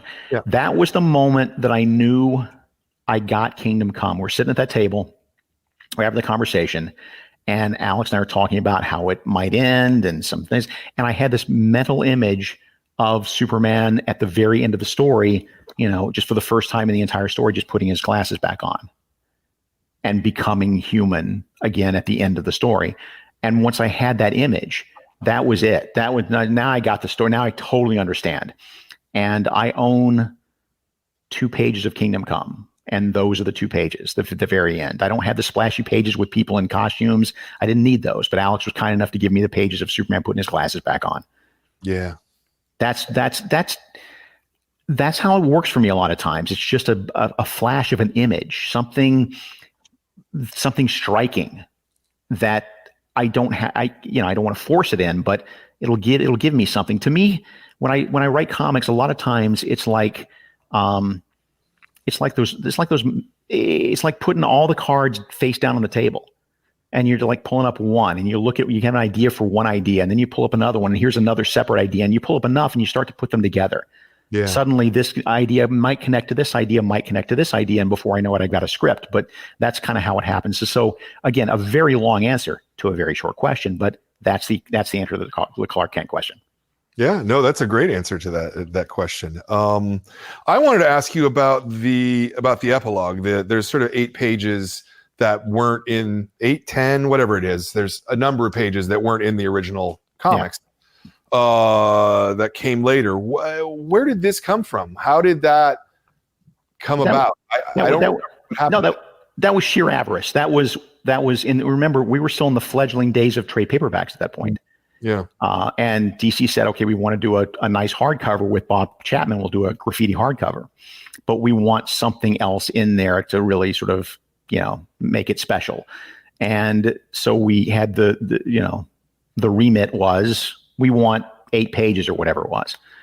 Well, what do we do? And it was the perfect tinkered Evers to Chance triple play, because it was Alex.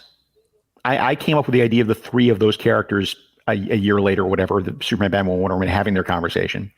Alex came up with Kingdom Come taking place in the Kingdom, in the Planet Krypton restaurant.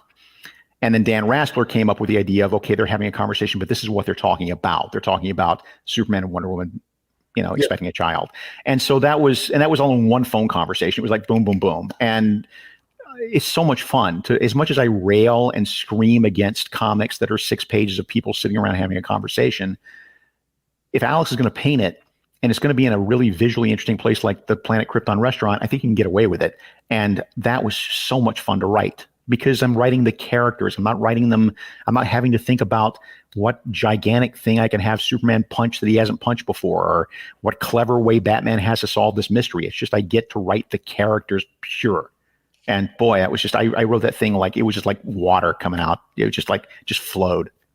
Yeah, and it's such a beautiful ending to the book. I wonder, was it hard to write something? I mean, well, you just said it was easy, but to write something that didn't undercut the ending of the book, if you know what I mean.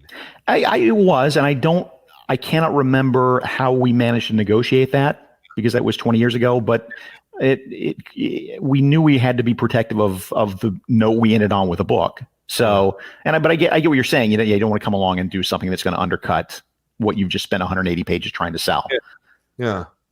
And yet it works really fantastically. So kudos to you too. Thank you. Yeah, no, it's such a good book. God damn. Thank you.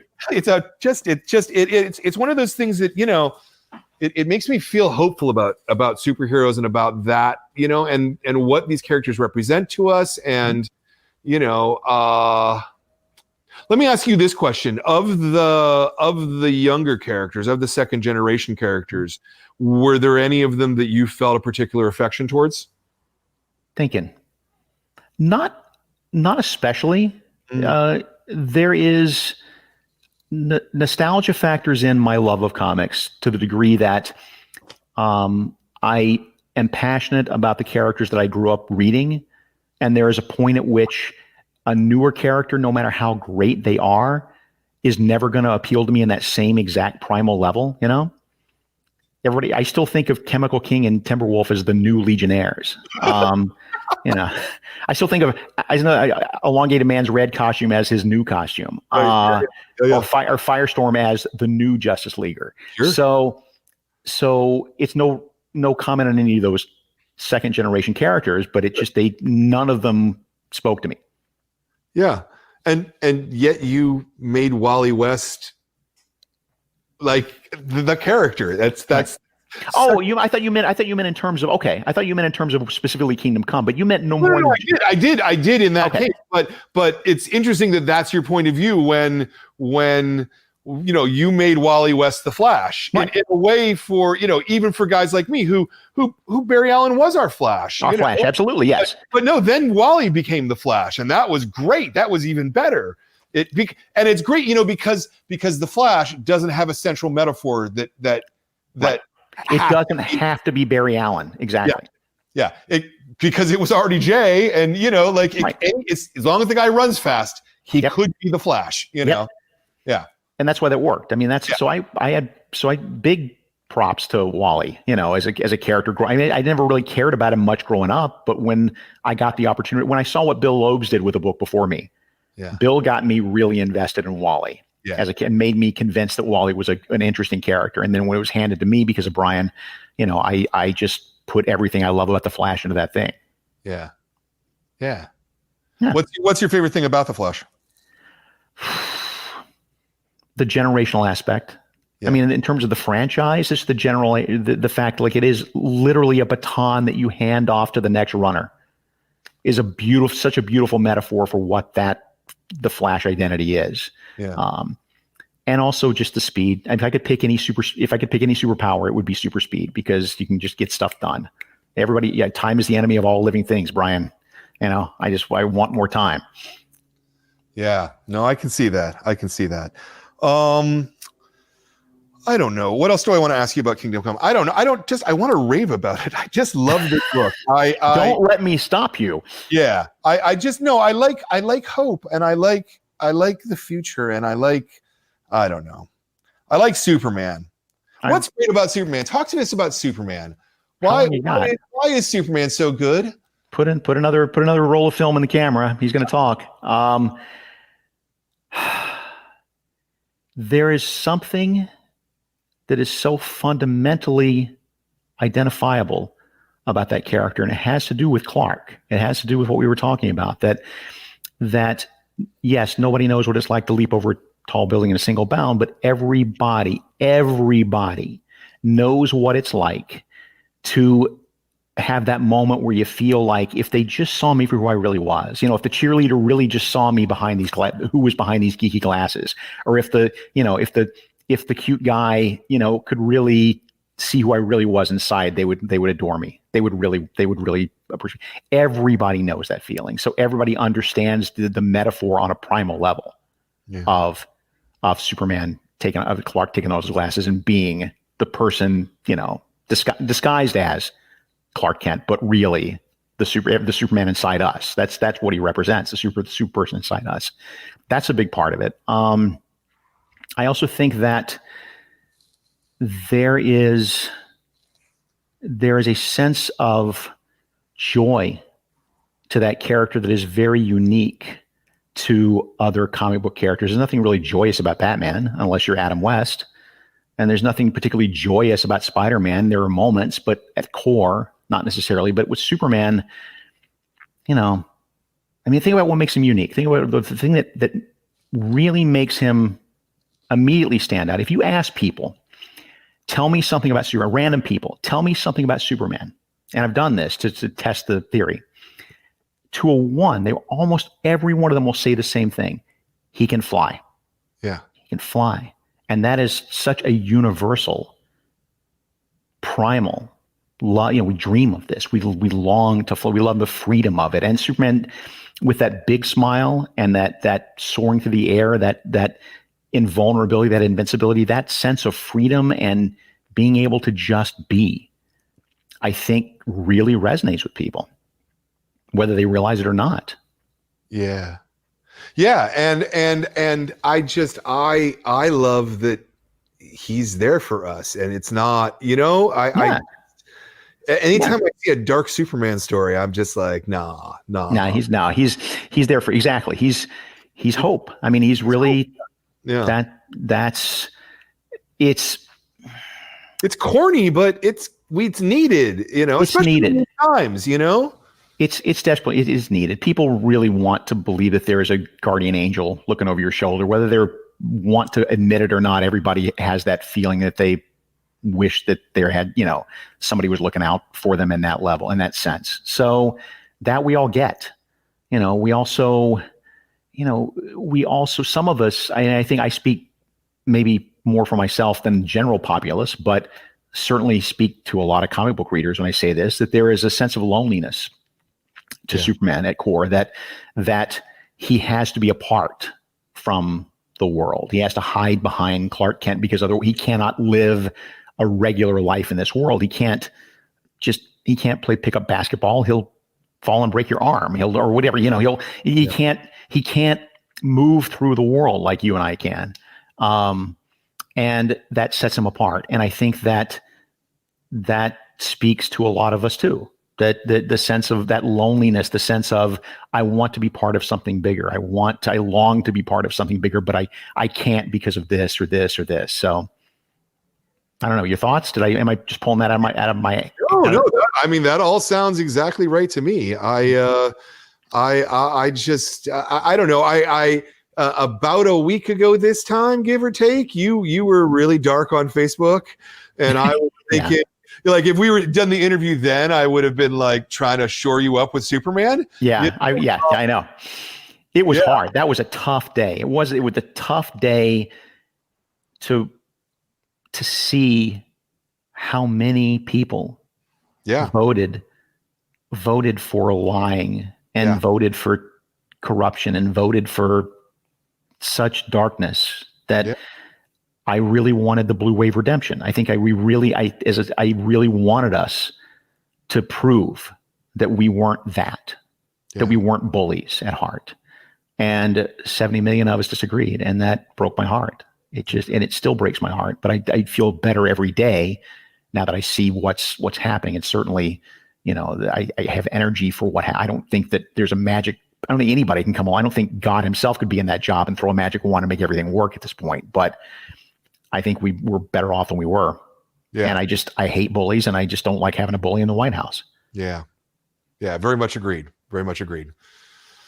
But we have hope, and, and like I said, that guy with the S on the chest it's a great symbol. It's a great thing to believe in. Yeah.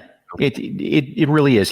That character matters. And that is why, and this is not even necessarily true of Batman as much as Superman, but there's no place I've traveled all over the world. There's no place in the world you can go and spend a day out among the public and not see somebody with a Superman t-shirt or a Superman hat or Superman something. That symbol whether they realize it, that means something to them. It means that, because the other thing that people know about Superman is that he does the right thing. I've said it, his greatest superpower is not super strength or flying or, bouncing, speeding bullets. It's that with all of the choices available to him, with all of the things he could have anything, he could take anything, he could do anything. And instead he spends all of that energy selflessly. Yeah. And all of it. Yeah. With never working in his own self-interest, working for our self-interest. And that sense that, right makes might is, again, it's very primal. It's very childlike, not childish, but childlike. But it still resonates. People want to believe that there's some merit in doing good. People want to believe that there's a reason and I think fundamentally people are good. I would not have said this last Tuesday, but I think fundamentally people are good. And I think that seeing Superman or knowing what Superman's about, it connects with them on that level in a way that it doesn't with Iron Man or Green Lantern. Yeah. Yeah. No, I agree. Boy, I could just ask you about comic book characters, and I feel like we could get. Yeah. Do 20 minutes on Wonder Girl. Okay. Yeah. No, that actually might be hard. 20 minutes on Wonder Girl. Who is Wonder Girl? It might be hard to do, but yes. Yeah. There's another question, I'm told. Okay. Let's see what we got. It's from Jordan, who's our cameraman. Jordan, I sometimes have a tough time relating to the core DC characters because they're all essentially gods. Mm-hmm. As a writer, is it a challenge to humanize them? Nope. I mean, I get why they come off as gods sometimes, but that's in the hands of a bad writer. They are mythical. They should be mythic. They should be bigger than Marvel characters, but it's what makes Superman human in the right hands with, when the right people are writing him, is the challenge of having all of this, what we just said, the challenge of having all of this power and doing something selfless with it, and the challenge and what does it mean to do good in the 21st century? That's a very vague thing to say. What does that mean? What does that, in such a very complicated world, what does that mean? Those challenges, they make those characters human to me. And again, I always write from the inside out. So I never feel like Superman's hard to write, Batman's hard to write, Wonder Woman's hard to write. That's just me. But I get why sometimes in the hands of people who don't necessarily love them to the degree that you and I do, and they can just come off as big, giant, invulnerable, unhurtable things. But they're bigger than Spider-Man and Iron Man in terms of their godly sort of statue. But I think that's what makes them unique. Yeah. Yeah, no, I agree. Jordan, do you have a follow-up to that? No. No, I think the follow-up came with his previous answer. Was for me, like, okay. I needed to All answer right. that question to this Very, guy. very good. Yeah. Very Okay. good. Very good. Love it. Love it. Do we have another one or is That's this one. Hey Limos Zoo? I'm sorry, I butchered that. I'm really sorry. And thank you for joining us. Greetings from Papayan. I don't even know where that is. South America, maybe? Mark, what makes you include the decisions of humans nuking metahumans? I think there's a scene in the first Avengers movie that ripped that idea off. I don't know about that. That's a pretty easy idea, but it was the climax that we were inevitably building to in Kingdom Come. That it was humans versus superhumans when it shouldn't be that. Superman knows more than anything. It's important to have the synthesis and be of both worlds, which is why Captain Marvel was the key character. But it just, from a plot point of view, it just made sense. You're going to get to the point where people are going to be so afraid of superhumans that they're going to have no choice but to start dropping bombs because people are that way. Yeah. Do you, you still freelance for Marvel and DC. Yeah. Is it harder to do that now? Is it easier? I wonder, because you've clearly gone past the point of your fanboyness, right? Right. Obviously you are still a fanboy about something. Right, but I've gotten the early fanboy jollies out of my I can't wait to write Flash. Right, I've gotten that out of my system by now. Yeah, it's all done now, and so it becomes a mechanical challenge almost, or is that wrong? It's not quite a mechanic. The challenge is always finding a way into the character that I haven't seen, or finding a way to see finding some part of myself in that character that I can relate to. What is it about that character? What is it about that character that appeals to me? And a lot of times it's just really a deep dive. Doctor Strange was an aberration. Like I had no interest in writing Doctor Strange, but Nick Lowe put it in front of me and made the challenge there. And I started thinking about Doctor Strange, and I went back to the earliest days of the Ditko Lee stuff and got a sense of who that character was and built it in my head, and just sat there and just wrote like 6 or 7 pages of just free association. Here's what Stephen Strange is. Here's who he is as a person. Here's what motivates him. Here's what he thinks. And at the end of that, when I get that down on paper, then suddenly I've got a bunch of stories in front of me that I can do. And that's so, but it is difficult in the sense that there's not many of them left. Like Tom Brevoort and I joke about this every couple of years. Like, okay, you're done with Doctor Strange. What now? You've done everything. You've written them all. Right. So I don't know. I hope I live to have this problem for a long time to come, but I've told my Flash stories. Yes. I've told my Wonder Woman story. You know, I don't know that I've got more of those in them. So I have to be choosier. So let me ask you, just as a longtime veteran, comics, you've written a lot of things that don't belong to you, and while you've benefited from them, certainly as you were writing them, you got well taken care of at the time, presumably. At the end of the day, you don't control those works, you control those stories, or even control if they're in print, or in what manner they might be in print. Does this make it, like, knowing what you know now, do you look back at any part of your career and think, yeah, I wish I had put more time into my own career owned, or I wish I had put more time into this or that?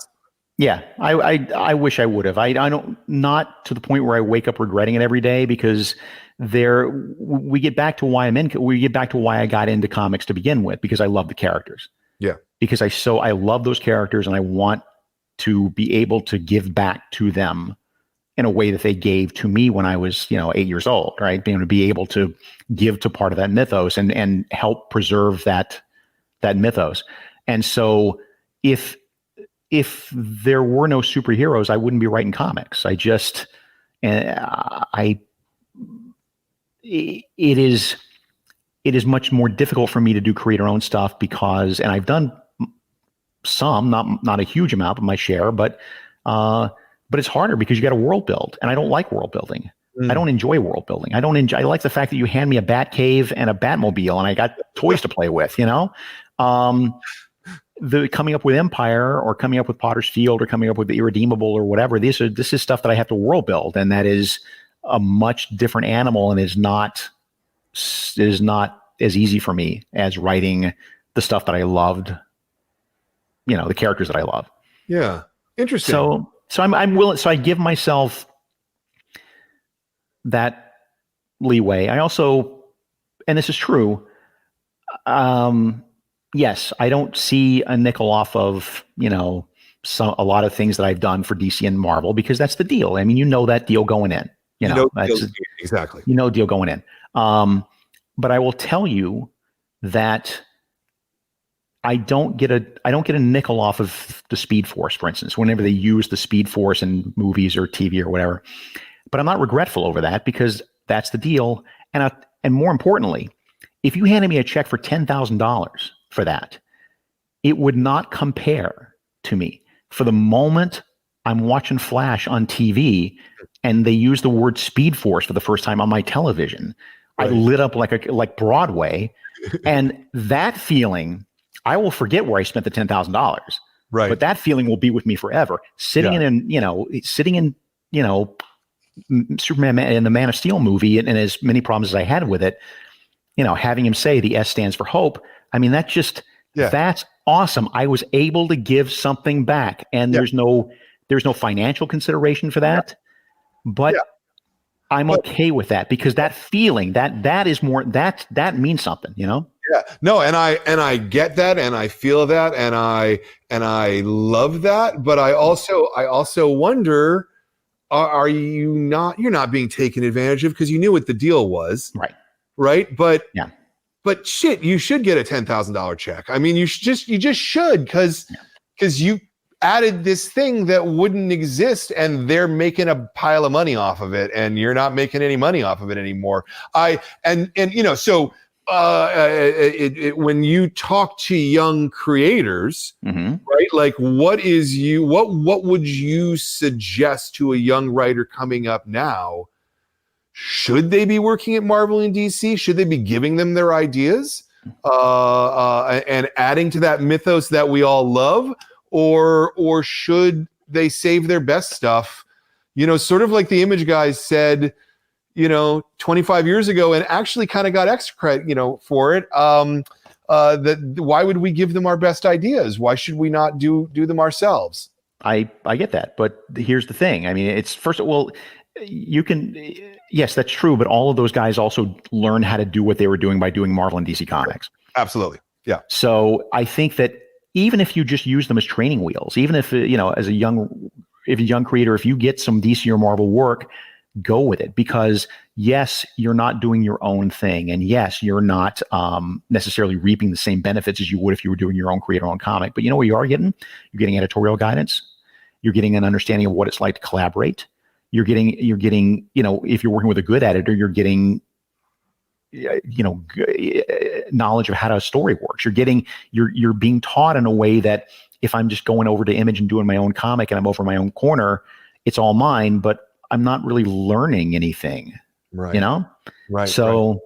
I mean, you know, if I could, you know, send Mark Waid a time capsule 20 years in the past, I would say, yes, do more creator-owned stuff. Yeah. But I've made my peace, you know, with it. I say that now. Talk to me in 5 years from now when I can't get hired and nobody will hire me. But right now, I feel okay. Do you think broadly, like very broadly, do you think that that the editorial levels at Marvel and DC are what they should be? Because one of my concerns about comics generally is it appears to me that we've lost most of the institutional knowledge of what makes good comics, and instead most editors, this is the job that they're hired to do, but they're more about making sure the trains run on time than actually trying to get the best story coming out.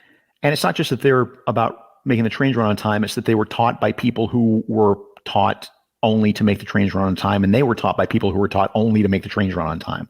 In other words, we've lost there is a generational knowledge that right now exists in like Tom Brevoort's brain and a few others, but not a whole lot, of basic story structure, basic craft, basic stuff, you know, like you said, institutional knowledge that has not been passed down. And again, that is not a knock on those editors. I mean, first off, you can't be faulted for not knowing something you weren't taught. And secondly, every editor I know has like 5 times the workload that Julie Schwartz had. Every editor I know has 6 times the workload that, you know, Archie Goodwin had. The gigantic amount of fires you got to put out every day, sometimes getting the best you can do is get the trains out on time. And I don't know. Yeah, and I would think that that at a lot of publishers, humanoids might be in this bank as well. That, you know, the people are producing for graphic novels, so you're talking about pulling together 200 pages at a time. Yeah, and not merely 20 pages that you're trying to get out the door every month, right? Like that. Right. That puts its own set of challenges on there. Yep. No, you're right. I do think that I think a little more highly of. I do think that the editors are doing their best. I'm also trying not to burn bridges here. You know, and I wasn't. No, I know you were. But I'm being honest. I mean, I do think that, yeah, there's a couple of generations that have been skipped in terms of institutional knowledge about basically here's basic craft. Yeah. And luckily, Brevoort is still around and kicking. And as long as Brevoort is alive and kicking, then that exists somewhere. So that's good. Yeah. Yeah. I just, you know, I worry sometimes. I worry a lot about comics, and I particularly worry about Marvel and DC because I just feel like they've lost the right sense of how to make comics. You know, I look at like the book publishers seem like they're doing a much better job of publishing comics to me these days. Like in terms of individual story structure and individual making sure that books are individually crafted, you know? Yeah. Yeah. It's a weird place to be in, you know? It is. And it's a tough craft. I mean, it is a very singular set of skills that it takes to edit monthly comics and do it well. And I think everybody who I'm working with who's doing it is doing a good job and is doing as good as they can. Are they all Tom Brevoort? No, you know, and I wish they were, but I think they do too. Yeah. Knowing what you know, seeing what you've seen, what do you think the future of periodical comics is? I hesitate to say this because we've been saying it since 1972, but I don't know that there's much of a future to it.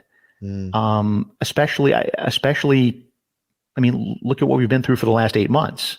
Yeah. And what a hit it's taken, and it's still sort of struggling to get back on its feet. It's certainly at Marvel or DC. I went through this morning. I told you we get the PDFs of all the Marvel comics ahead of time. and I keep them all in a giant folder, and I delete them, as I get the actual physical comics. And I realized I got like 150 Marvel comic PDFs in this folder, for some of them from March. So I had to go through this morning and figure out which ones had actually been printed and which ones were still outstanding, and still a whole ton of them, like 100 Marvel comics in the pipeline. And that doesn't augur well, because a lot of them are from 6-8 months ago. I got issues of Empire tie-ins that were ready to go to press that were never printed. Sure, and they're being rebranded as King and Black tie-ins. Yeah. They're like going in and changing 4 words or something, and it's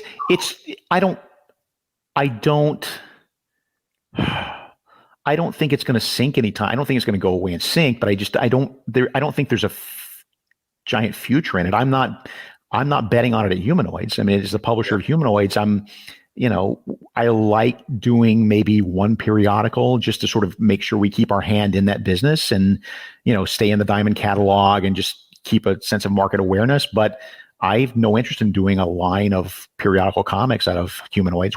Let's go OGN, because that just makes more sense. Yeah. But the math on it, the math on an OGN looks so much harder to me. It is crippling. Yeah. It is so insanely difficult to make money on an original graphic novel, because printing will kill you. Yeah. I don't care if you're getting it printed in Saskatchewan or Taiwan or the moon, it's still going to be a gigantic chunk of that. And then, of your outlay. And so the profit margin is thin as it is. And then worse and worse every year, you're giving up more and more to Amazon. You're giving, because Amazon takes the biggest bite of any retailer to a publisher. And if you're given, 65% to pulling a figure kind of out of the air, but not really, to Amazon, that leaves you nothing. And so we got a lot of really good stuff in the pipeline, but we have had to work very hard at getting it on its feet, because there's just not the money for anybody to suddenly turn around and go, okay, I'm going to pay you what you get paid doing Batman to write a 200-page graphic novel that we won't be able to see a profit on for 2 years or 3 years, if ever. If ever. Yep. It's hard. This is, I don't know. This is a problem we struggle with all the time. And yet Raina Telgemeier made it work. Sure. But so I don't think it's great to base your economy on the best that someone did. I know. Do that. I know. But this gets it gets to my optimism that it can be done. Sure. No, of course it can be done. Yes. I just worry, one of the things I consistently worry about is that we've got 4 or 5 different schools that are teaching comics. Like, that's what they teach. So we're graduating 60 to 80 new cartoonists every single year. Yeah. And these guys are told, okay, do a 200-page book. And and most of them are not going to earn out their advance. No. It's just not, the math doesn't work. It's not gonna. Yes. This is, at Humanoids, we're playing with really thin margins. Because we're, publishing comics in a time of COVID. And it is crushing to me to have to get on the horn with a younger creator, an up and comer, and go, this is awesome work and it's very publishable, and this is the best I can do in advance. And it's not because I'm trying to lowball you, and it's not because I'm trying to cheat you. It's literally, I can show you the math. Yeah. And this is the way it works. And the deflation that comes with that, to know that, you could probably work at Walmart and make a little bit more money than this. It's tough. And I am, again, so lucky to be where I am as a writer and as somebody you can plug into administrative as well, because there's room for me apparently, but I don't know how you'd start now. And make $20,000 a year if you're lucky doing comics. I don't know. Yeah. Happy Yeah, times. no, it concerns me. I mean, it genuinely concerns. It's weird though, because comics are better than they've been in years. When you look at these young artists creating amazing books that are like, wow. And then and they made $8 an hour doing it. I know. And it's not a thing that we talk about, because we talk about Raina and we talk about Dave Pilkey and we talk about the people and Neil Gaiman and people who are successes. And, they made a whole lot of money from this. Mm-hmm. And, you don't talk about the times where you don't make any money and you lose a whole lot of money trying to make comics. And it happens, I think, more than we talk about as a society, which, I don't know is healthy necessarily. Anyway, we've got another question. So let me get off that tangent. Okay. Show me what we got, Jordan. Jason Kelly, I've enjoyed a lot of your stuff. Fantastic Four, Kingdom Come, Flash, Daredevil, Empire, Daredevil, all great. Do you have a piece of writing that you are especially proud of that may not have achieved the public acclaim / notoriety? That is the last part of that question is the really interesting part. What have I done that I wish more people had seen? I'm looking at my bookshelf to see if there's any cues there. Would you count Archie? Do you think Archie counts as that, or do people know about Archie? Certainly, no. I think that's fair. Then Archie would be my answer. I mean, I so dug writing in those characters, and I so enjoyed being in that rare place in comics that doesn't really exist except there, where you can write comedy and drama at the same time. Yeah. So let's talk about Archie. Commercially, it seems like it hasn't really been sustainable. Did you think it would be sustainable to adultify those characters? I mean, the classic formula worked really well for a really long time. And you and Fiona was certainly, that was a big a boost for the character, but the successive creative teams, it seems like it has done worse and worse and worse, it looks like to me. It does seem like that's not necessarily a knock on who's followed, but it is. Absolutely. Yeah. I didn't go into it wondering if this would be sustainable. I'm just wondering, going into this, I think this is a really interesting idea. Right. Because, if you're looking for somebody who's able to juggle the integrity of the characters with some sort of new point of view, you came to the right guy. If I may say so. You may. But I don't know. I have no good answer for you. Okay. My answer to that, but the answer is I wish more people knew about the Archie stuff, because it's some of the best stuff I've ever written. Okay. Yeah. I was just, you wear so many hats that I sometimes think that you think about things more fourth dimensionally than you probably do. Do you know what I mean? Maybe. Yeah. I get what you're saying. Yeah.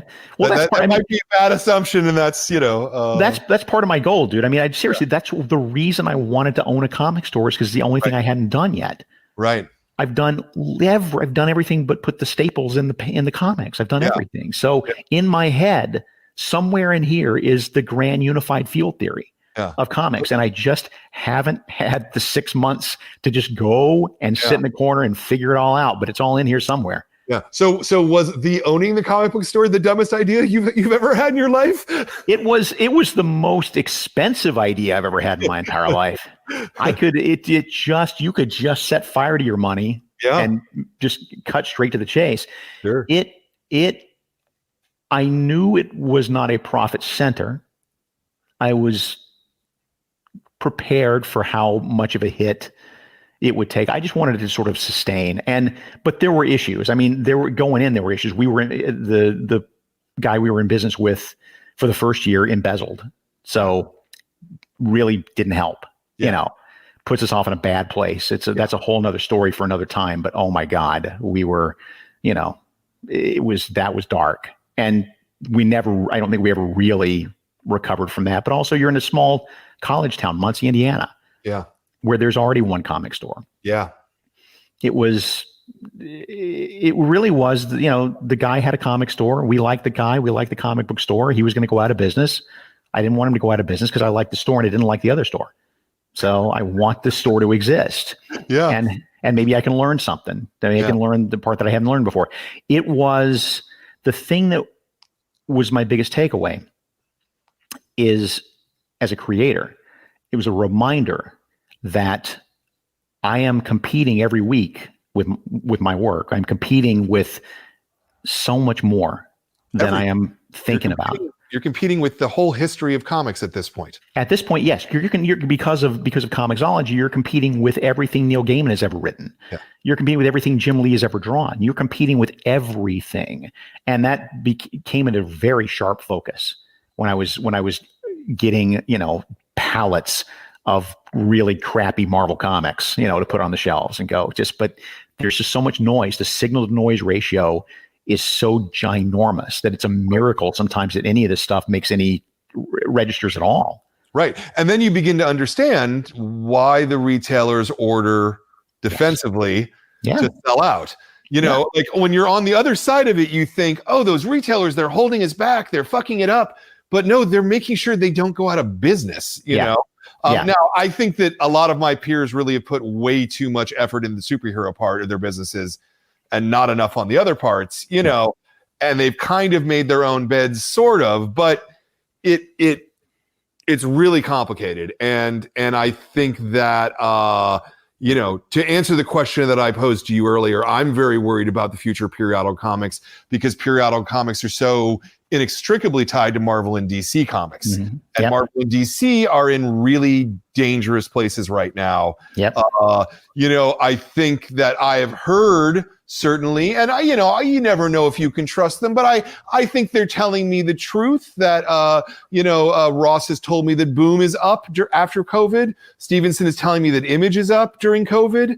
Vault is up during COVID. So these publishers that have embraced doing returnability, doing creator-owned books, they're seeing actual success during this time where it looks to me, though we can't really tell because there's no sales charts at the moment, but it looks to me like Marvel and DC are actually really suffering at this time.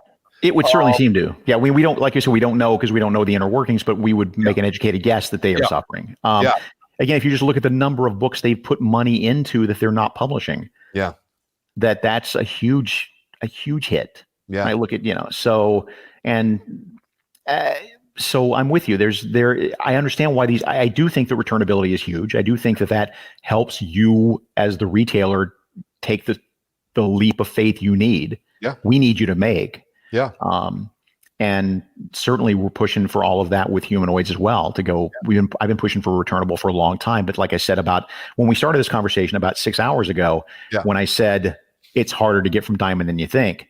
But I'm with you. I do want us to change the subject only because I don't want to end on this note because it's so dark, but I worry, as do you, about the future of periodical comics. No, very good. I have positive questions to end this with, though. We have at least one more viewer question, which is Podrigo. Finally, I was wondering where he asked the greatest question every week.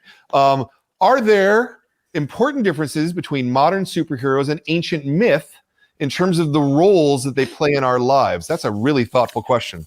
That's a very thoughtful question. There's one fundamental difference, and that is why I wince sometimes when people talk about superheroes being modern myths. Myths have an end.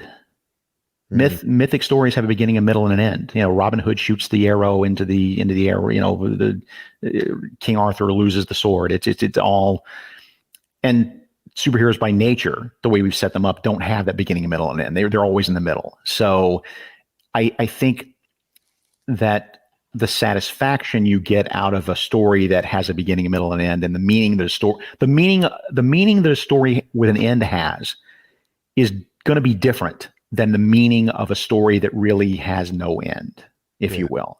And so I think that may be my answer to his question. But there's certainly similarities. I mean, certainly more in Marvel. I mean, it's funny too. People talk about the DC characters being gods and the Marvel characters being less so. But I got to tell you, the stories of the gods are full of hubris, are full of the gods screwing up and doing stuff. dumb stuff.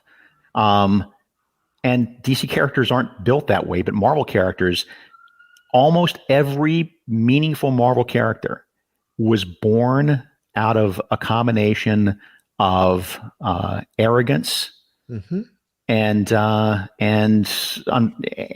circumstance. I mean, arrogance. I mean, think about it. You know, Reed Richards goes up on the ship because he thinks he can protect them from cosmic rays. Iron Man is out there, you know, doing his thing. Spider-Man thinks he's bigger than everybody else. That sense of arrogance is really an important part of what makes a Marvel character a Marvel character, and that actually seems to be more to me that reminds me of myth more than Superman or Batman.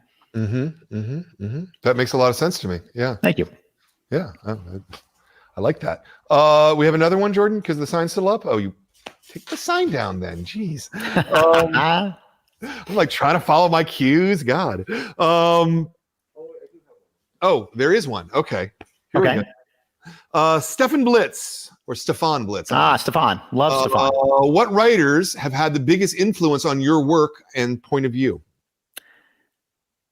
Outside, maybe even including comics, non-comics writers. I should say, if you're going outside comics, Harlan Ellison was the guy who taught me how to be a writer, and taught me that it's about emotion, and taught me that it's about heart, and it's not about mechanics, and it's not about, you know, plot intricacy.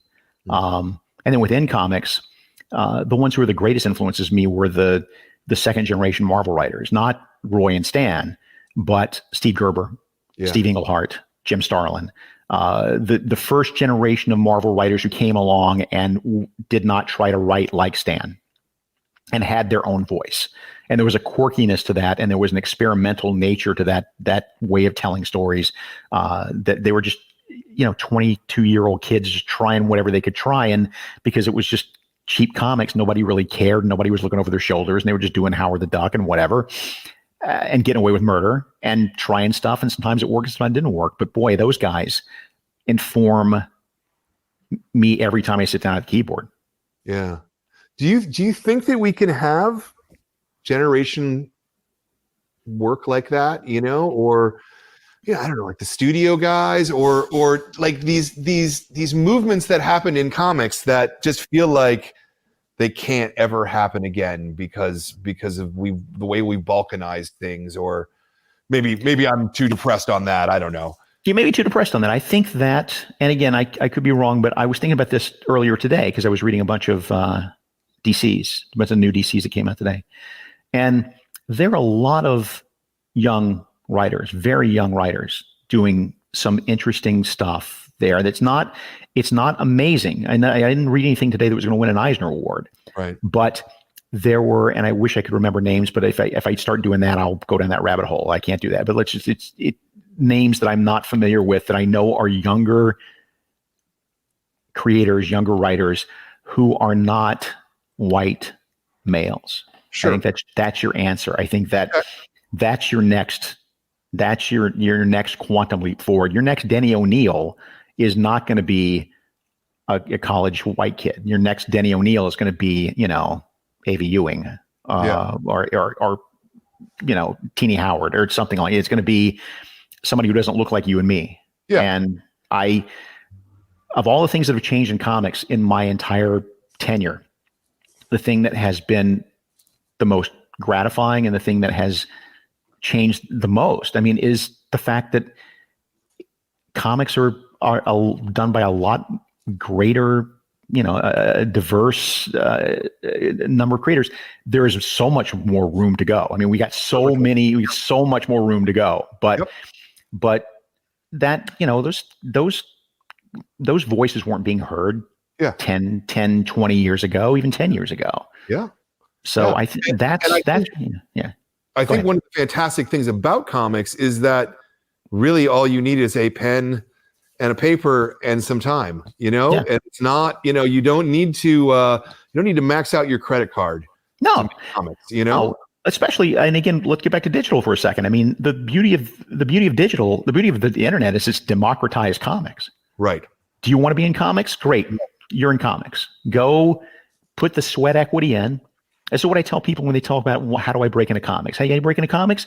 You do a digital comic, and you get and you put it on a website, and you do it on a regular basis, and you get it out there, and you learn by doing that way, and all you're losing is sweat equity because you're not having to print the thing there. So you're not, like you said, you're not busting your credit card. Sure.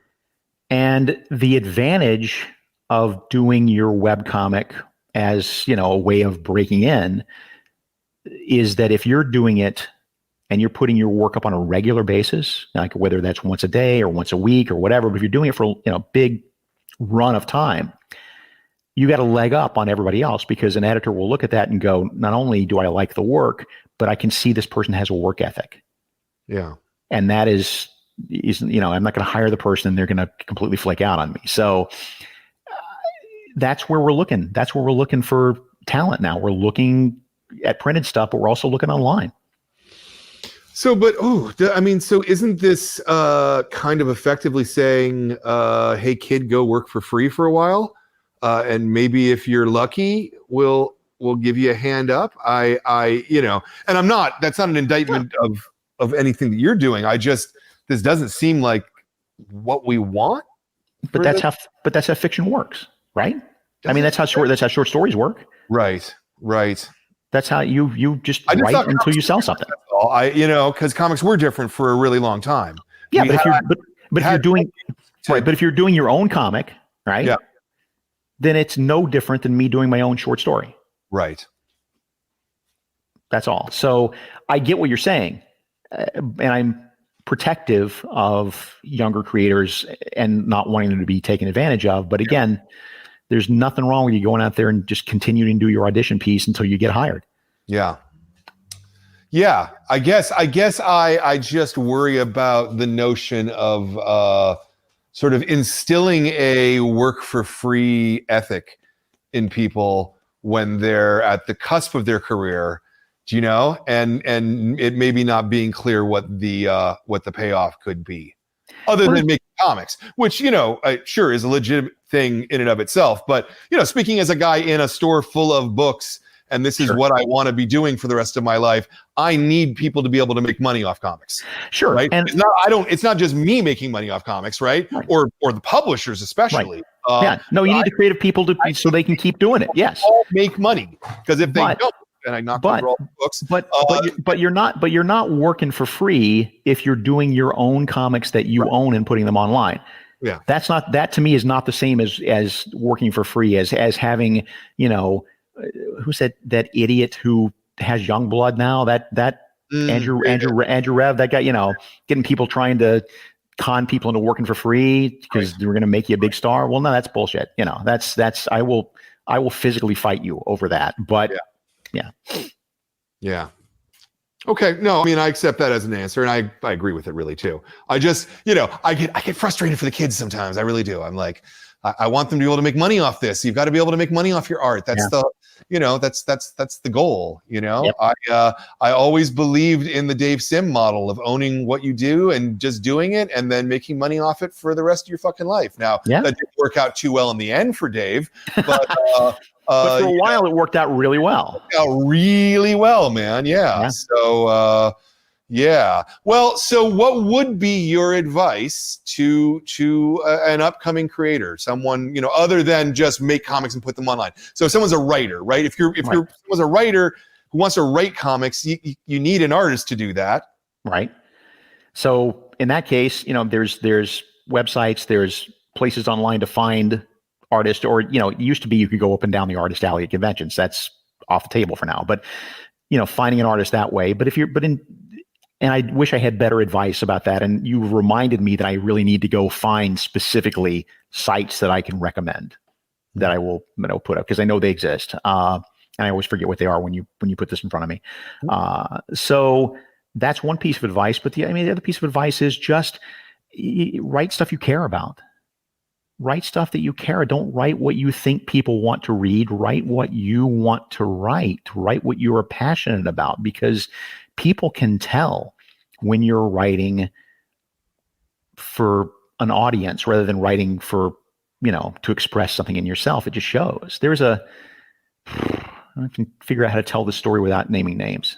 So, there was DC as an editor, and I was working on a book, and it was objectively not a good book. It was just objectively not, and there was nothing I could do about it. It was just like, it was baked into the, but I enjoyed it. And I went to Dick once. I said, Dick, why is, I know objectively this is not a good comic book, but I still enjoy reading it every month. He said, because the writer would write it for free and it shows. Yeah. And he was absolutely right. That's, and I'm not recommending you should write for free. I'm just saying it should read like this person really wants to write this story. Yeah. And has something to say. That you cannot fake that. And so passion trumps craft, skill? Passion, actually, yes. Passion, you can have craft and you can have skill, but if you don't have passion, then it's just, you may as well be doing Sudoku puzzles, You may as well be doing crossword puzzles. People don't, craft is awesome. Craft is a necessary evil, but man, if I use James Bond movies as an example too, and I'm talking to young writers, I said, look, plot and craft and, the dotting of the I's and the crossing of the T's, all that's really important. But no one remembers the plot of a James Bond movie. Yeah. No one. What you remember are the car chases. You remember the sex scenes. You remember the big fights. You remember the moments when your blood was up and you were emotionally connected. That's what you remember. Yeah. And so as a writer, never, ever forget that. You're writing about emotion. Plot is just a structure to hang emotion on. Yeah. It's people remember moments. The moment of Spider-Man lifting the big giant machine off his back, right? The Ditko moment. Mm-hmm. You know the scene. Everybody knows that scene who reads comics. I challenge anybody watching this to tell me the plot of that comic. He had to he had to bring the drugs to her, right? But there was more to it. Like, what was the? Most people won't even remember that it was Dr. Octopus, but most people don't even remember that. Yeah. It was just what? How did he get there, and what did he do next? Nobody remembers that. Yeah. It's the moment when your blood is up. That's what you remember. So craft is important. It's, skill is something you can learn. Craft is something you can learn, but passion is not something you can learn. Yeah. And if it's not there, then you are an empty shell. How does it change writing those moments, writing those blood up moments between a 20-ish page story and a 200-page story? I've never thought about it before. I have no answer to that question whatsoever. It's just it somehow fits in that envelope, however big or small that it is. Okay. Do you when you're writing something bigger, are you trying to get those moments every so often? How do you approach it from a structural point of view, I guess? It's not so much that I'm looking to get it in on and he slotted in on a certain, every 20 pages, this something emotional is going to happen. It's just more that I'm more conscious. The bigger a canvas I'm working on, the more conscious I am of the real estate that isn't doing me any good. Don't waste that space. If you can put emotion there, put emotion there. I think it was John Ford who said that a great movie is 3 good scenes and no bad scenes. And there's something to that quote. So it's not so much that I worry about putting in, it's not so much that I worry about putting in the emotional beats and the big emotional moments as I work on taking out the other ones. Interesting. And I guess this becomes the second part of my question, that when you're working on a bigger canvas where you've got 180 pages or whatever, it seems like it would be structurally harder to because I agree that comics are about reduction, about finding the simplest way to communicate an idea between 2 panels and letting the audience draw their conclusion between those things, you know? So if comics are an act of reduction, then doesn't a bigger canvas work against you somehow? It just dictates the kind of story you have to tell. Okay. It just dictates the kind of story you have to tell and the density of which you can tell it and the scope of your story. That's all. I mean, I grant your point, but yeah, it's also more difficult for me. I hate working on a 180-page canvas because I don't hate it, but it's very daunting to me because I'm so used to working on a 20-page canvas. Yeah. That when you open it up to me and make it 10 times as large, I'm working on something now that's sizable. Yeah. And I can't talk about it, but I'm working on something sizable, and it's freaking me out because I don't, it's such a big, expansive canvas. So all the ways I know to pace things, all the instinctive ways I pace comics and stuff, that goes out the window. So it's a different kind of skill, but I don't know. How much or at all are you doing hands-on editing as editor-in-chief? Some. Rob Levin, who works under me as the editor, he's brilliant. I mean, I get like that guy. If I talk to him once a week, it's a miracle because he's a machine doing his editorial stuff, and he's doing great. But I still look at stuff. I still do hands-on editing. I don't love it because it's very time intensive, and there's always other stuff going on when you're a publisher. But Tom Brevoort and I talk about this, that when I do editing at this point, and I'm using his phrasing, but we have the same methodology, which when I look at a script, at this point, all I'm editing it for is it drawable? Does it make basic sense? I'm not going to go in at this point and correct language and fix typos at this point. At this point, I'm just going to, all I want to know is, does it hang together, make sense, and can an artist draw it? Yeah. If that's the case, then great. Then that's presuming I've hired somebody who I know is good. That's, Sure. And then just let it go. And then I find I do more editing on the actual, I say boards, but they're not boards anymore, but I get pages on the actual finished pages. Yeah. It's much easier for me to edit. Yeah. Once I've got a lettered page in front of me. It's not fair to letterers. Sure. But sure. I'm fighting to make sure they get some sort of combat pay for having to do that. But it's, so I guess, but let me connect that to the previous question about working on books of longer length, right? So trying to edit a 180-page book seems to me so much more difficult than editing a 20-page book. Correct me if I'm wrong. No, it is, but it is easier in one sense, in that like you said, the reduction or the economy of storytelling is how I tend to put it.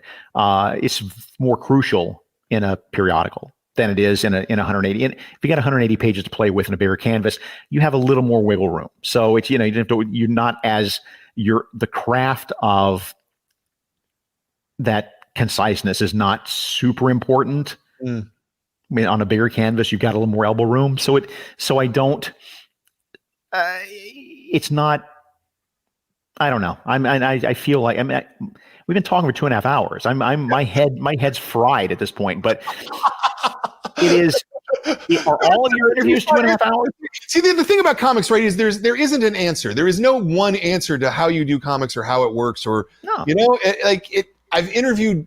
You're like a artist 150 now at this point, and everybody gives me different answers, and I love it, and it's what makes comics great, because if you start talking about prose, you start talking about film, like there's conventions that people get into, and there's narrow boxes that those exist to a much lower degree in comics that I can see. I absolutely, which is one of the appeals of comics. Yeah. But you're right. We have been talking for 2.5 hours, and that's really preposterous. And so let's start to wrap this up with what do you want to plug? What do you got? Either from Humanoids, from yourself, what do you feel like you'd like to talk about for the future? Humanoids, we got some really cool stuff coming out. I mean, again, we were able to take advantage of the COVID situation in the sense that we didn't have to do a pencils down order. We didn't have to put anybody on furlough. Instead, we had enough in the bank where we could step back for a few months and just go, okay, we're going to push our whole slate forward 6 months and really think about what I want this outfit to look like. Now that I'm the publisher, what do I want to publish? Yeah. And so we've got a bunch of really cool stuff coming up. We've got a book called MPLS Sound that's drawn by Meredith Laxton, done by Hannibal Taboo, and he's gonna be really upset. Joe Illage. that's about the Minneapolis music scene. Yeah. In Prince's early days, and it's a really good OGN. We've got there's other stuff that we've got I can't really talk about, but we got a book called Space Bastards actually that's coming out. This is back to the period. I said that we wanted to be in the periodical business a little bit. We found this awesome Lobo-esque, which is not my personal style, but I recognize a good comic when I see it. Sort of a Derek Robertson drawn book by two relative newcomers, and it's if you like Lobo, if you like Bisley, if you like that sort of sensibility, Space Bastards is your comic, and that is something that's coming out in January from Humanoids, and that I know we're really proud of. It's really funny. Myself, yeah, I'm kind of between things, and I've got stuff I'm working on, but I can't really talk about. Okay. And it's been a weird last 6 months. There was a point in maybe April where it was the first month in 30 something years where there wasn't a comic book out there with my name on it that month. Wow. Yeah. Yeah. And that was a real scary time.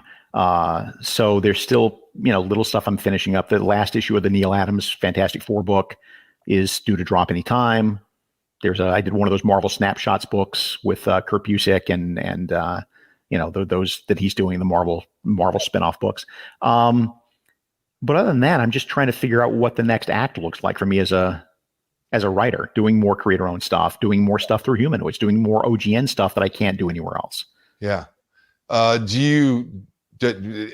you do that work, do you think it is going to be through Humanoids? Is that probably? I think at that point, I think that the stuff that I want to tell, I have a couple of stories that I want to tell that are very small, personal stories. One's autobiographical, one's not, and I think that's the place for them. I think that I say this completely honestly because this is true. Before I got to Humanoids, they were doing a subline called Life Drawn, right?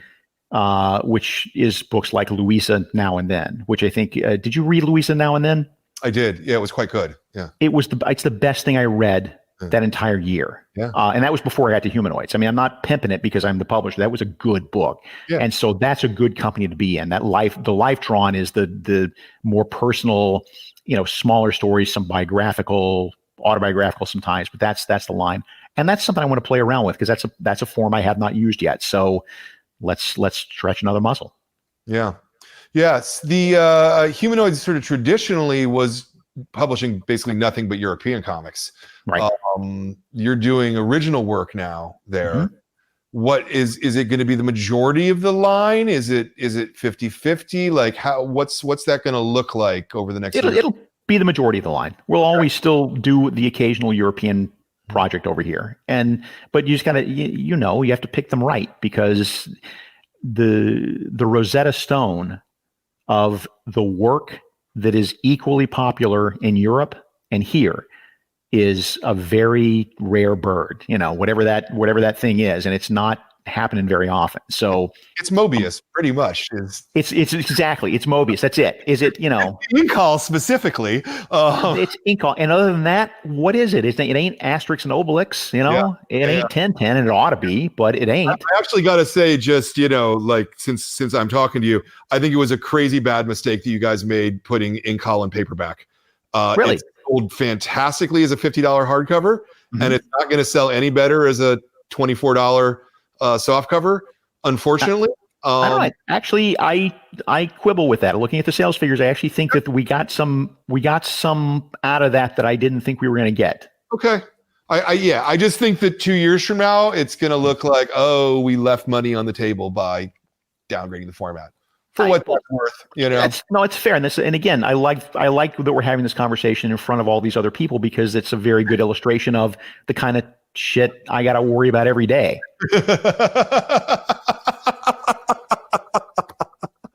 That sounds like a great place to leave this, actually. There you go.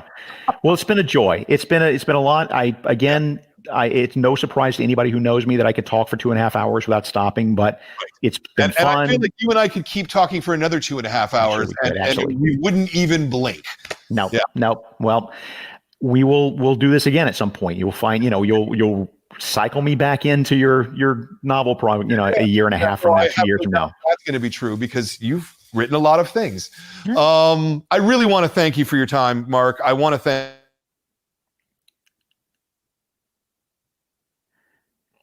Your audio just dropped out and you just froze up. And I cannot. Oh, wait. Still talking. There we go. Okay, we did. There you are. Okay. All right. But I want to thank you for this book, and Alex as well. I'm sorry I wasn't able to get through to him to get him to be part of this too. This is it's a really special book, and it's a book that really gives us a lot of feelings about hope and about what these characters can be and what they should be, and just I feel like we need these kind of models in our lives, and I'm just so glad that you were able to make this book and that I'm able to sell it, and it makes me happy. Things like this make me happy. It is my pleasure. Superhero comics very often anymore, so I really appreciate it. Well, anytime, sir. Yeah. Next month, our book is Understanding Comics, and I'm going to be talking to Scott McCloud about Understanding Comics. This is a great book, and you're going to love this too. And it's also going to be a really great conversation about comics and craft. And I think we're going to talk about some of the things that Mark and I talked about here in terms of what happened with digital comics and all the promise that it showed and then never happened. And maybe we'll try to figure some of this stuff out. It probably won't. I don't know. And then later in the month, we have for our Adult Graphic Novel of the Month Club, the new book category. This is Sacrifice of Darkness by Roxane Gay, Tracy Lynn Oliver, and Rebecca Kirby. They are going to be here to talk to us about this in about 2 weeks, give or take. And then just a couple days after that, we will be talking to Jonathan Garnier and Johan Sakra, who are French. And we'll be speaking with the translator, so this is always going to be a fun thing. This is the kids selection for the month, Timo the Adventurer, which is just a beautiful and lots of fun book. This is really just a gorgeous book. So great comics and great conversation about comics, and that's what we're trying to bring you. I want to thank everybody for their time and being part of this. Everybody who's watching at home, I want to thank Jordan. I want to thank KATT, who's been minding the store. And keeping the store running. And I want to thank Mark WAID for participating. And I want to thank our sponsors at The Beat. And thank you all. We'll talk to you next time.